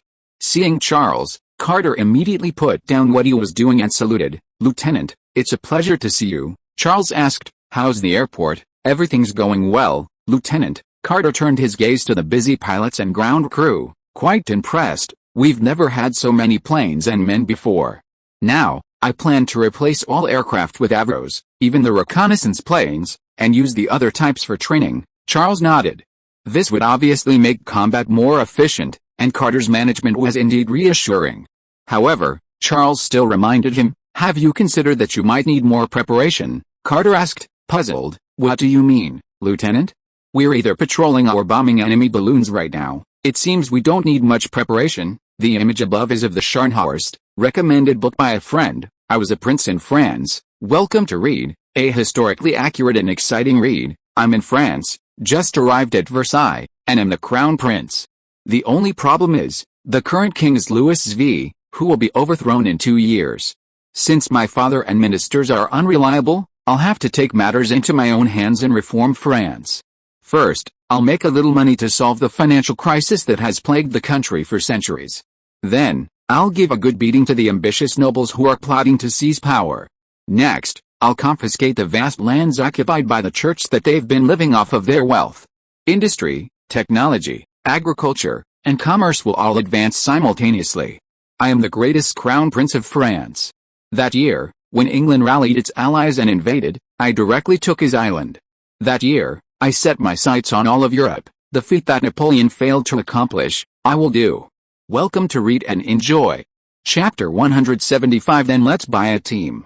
As Carter said, their daily routine consisted of patrolling in the planes or bombing enemy balloons, the latter being like setting off fireworks in the sky, pressing the launch button and waiting for the bright fireballs to burst forth. Patrolling, on the other hand, was a different kind of enjoyment. They had complete air superiority, and enemy planes would flee at the mere sight of them like chicks fleeing an eagle. Charles calmly said, "One day, Lieutenant, one day you will face enemy machine gunners." Carter was startled. "Do you know something?" "The Germans know the secret of the machine gun firing coordinator." "No, Carter." Charles shook his head. Instead of answering, he asked a question. "Our aircraft have had accidents recently, haven't they?" "Of course." Carter nodded. "There have been 17 major accidents during missions, with 11 pilots injured or killed. This is unavoidable in flight." Before he could finish, Carter understood Charles's meaning. He stared at Charles for a moment, then turned his gaze to the neatly parked machine gunners in the hangar on the other side, his tone tinged with worry. "You're right, Lieutenant. They often operate over enemy territory, and inevitably, they'll have to make emergency landings or crash due to malfunctions or other reasons. In other words, one day the Germans will know the secret of the machine gun firing coordinator." "Yes." Charles, his gaze also fixed on the machine gunners, said, "All the precautions we're taking now can only delay that day, not prevent it, unless we stop them from flying altogether." The precautions were already quite thorough. They were personally devised by Gallieni. Guards were stationed around the airport, and the aircraft were under tight protection. Even the pilots were forbidden from touching them without orders. Violators would be killed on sight. This was out of concern that some pilots might be bribed by the Germans or spies, and might surrender to the enemy. Therefore, all pilots of the machine gunners, including Carter, underwent rigorous screening. Those who failed the screening were immediately relegated to piloting rocket fighters or reconnaissance aircraft. These two types of aircraft posed no risk of leaking secrets, regardless of who was flying them. Finally, Charles asked, "Now, do you know what to prepare?" Carter stepped forward and replied, "Understood, Lieutenant. I will organize the pilots for air combat training." Charles nodded. This was exactly what he wanted. Opportunity always favors the prepared. One day, even if the Germans discovered the secret of the machine gun firing coordinator and successfully mounted machine guns on aircraft, they would still face a group of French pilots with skilled combat techniques. After leaving the club, Charles had Laurent drive to Eric's aircraft manufacturing plant. Charles usually didn't go to the aircraft manufacturing plant on holidays. The reasons were obvious to everyone. He would take advantage of any available time during work hours. Moreover, this wasn't exactly taking advantage of work hours. Although the aircraft manufacturing plant belonged to Charles, He was also a staff officer in the City Defense Command and the captain of the 1st Flight Squadron. The aircraft manufacturing plant was the source of the 1st Flight Squadron's fighter jets, and as both staff officer and captain, he naturally had to keep a close eye on it. So, this was absolutely official business, for the development of the 1st Air Group, for the safety of the French skies, and for the victory in the war. The car slowly stopped in front of the aircraft manufacturing plant. Charles was surprised to find Eric gesturing and berating several workers at the entrance, looking furious. Seeing Charles enter, Eric's expression changed instantly. He immediately put on a smile, waved the workers away, and quickly approached. "Hey, Lieutenant, it's a pleasure to meet you." Eric warmly shook hands with Charles. Charles looked Eric up and down, his eyes full of surprise. "Uncle Eric, you don't seem to be drinking." This was the first time Charles hadn't smelled alcohol in front of Eric. Eric turned and glared fiercely at the workers he had just dismissed, saying resentfully, "Because of these bastards, I had to give up drinking." Give up, give up." Charles quickly turned and gave Laurent a wink. Laurent was about to take out the 2 bottles of brandy that Charles had prepared for Eric, which Lieutenant Colonel Charles had bought cheaply from the officers' club. Laurent, quick-witted as ever, sensed something was amiss and quickly put the bottles back, pretending to take out a rag to wipe the car. Eric, oblivious to the anomaly, sighed, his voice tinged with helplessness. "I manufacture airplanes, Lieutenant, and airplanes that fight the enemy. Even the slightest mistake could send it crashing. It concerns the pilot's life, and I must take responsibility." Charles nodded heavily. He had never agreed with Eric's words so strongly. Eric glanced at the workers in the factory, then complained, "I thought I could trust them, but they always try to fool me when I'm drunk. Once, they even went so far as to miss 2 vertical struts. Just because of that, Charles still didn't believe it. Eric was the kind of person who would rather drink than use gasoline. Would he really give up drinking because an airplane was missing 2 vertical struts? Eric blushed slightly, his tone a little embarrassed. "Of course, there's also Cheria's reason. I told you about Cheria, right? She came back with a child." Charles said, "Oh," suddenly understanding, "that's the main reason, isn't it, Uncle Eric?" Eric smiled without saying anything, tacitly agreeing, his face beaming with happiness. Perhaps out of shyness, Eric changed the subject, suggesting as he led Charles towards the factory, "I've been thinking about something, Lieutenant. Shouldn't we expand production? Producing 50 avros per month seems far from enough for the military's needs." Charles nodded slightly. Eric's words made sense. Although the military's initial order was only for 100 aircraft, everyone knew that those 100 were just filling a small gap. If all combat aircraft were replaced with avro, there would easily be 500 orders waiting in the wings. Logically, now was the time to expand. But Charles didn't think so. "Aircraft will soon be obsolete, Uncle Eric," Charles said calmly. "The avro might be suitable for reconnaissance, or perhaps for the current battlefield, but they will soon become outdated, and sales will plummet. I think we need dedicated fighter jets." "Dedicated fighter jets?" Eric looked at Charles in surprise. "You mean, develop them ourselves?" Charles nodded. He knew one thing very well: without technology, there is no competitiveness. Purchased equipment will always lag behind the competition. Just like Schneider could easily buy the Holt 120, which surpassed Charles's Holt 75. "But Eric looked troubled. "We don't have a research and development team, Lieutenant. All my machines are purchased, we only know how to produce, then buy a team," Charles replied, his tone as casual as if you were taking a stroll. End of this chapter. Thank you so much for reading until the end. Don't forget to give it a like. Looking for more exclusive content and immediate access? Subscribe to our Patreon. Remember, every like, subscription or donation encourages us to continue. Thank you all. See you in the next video.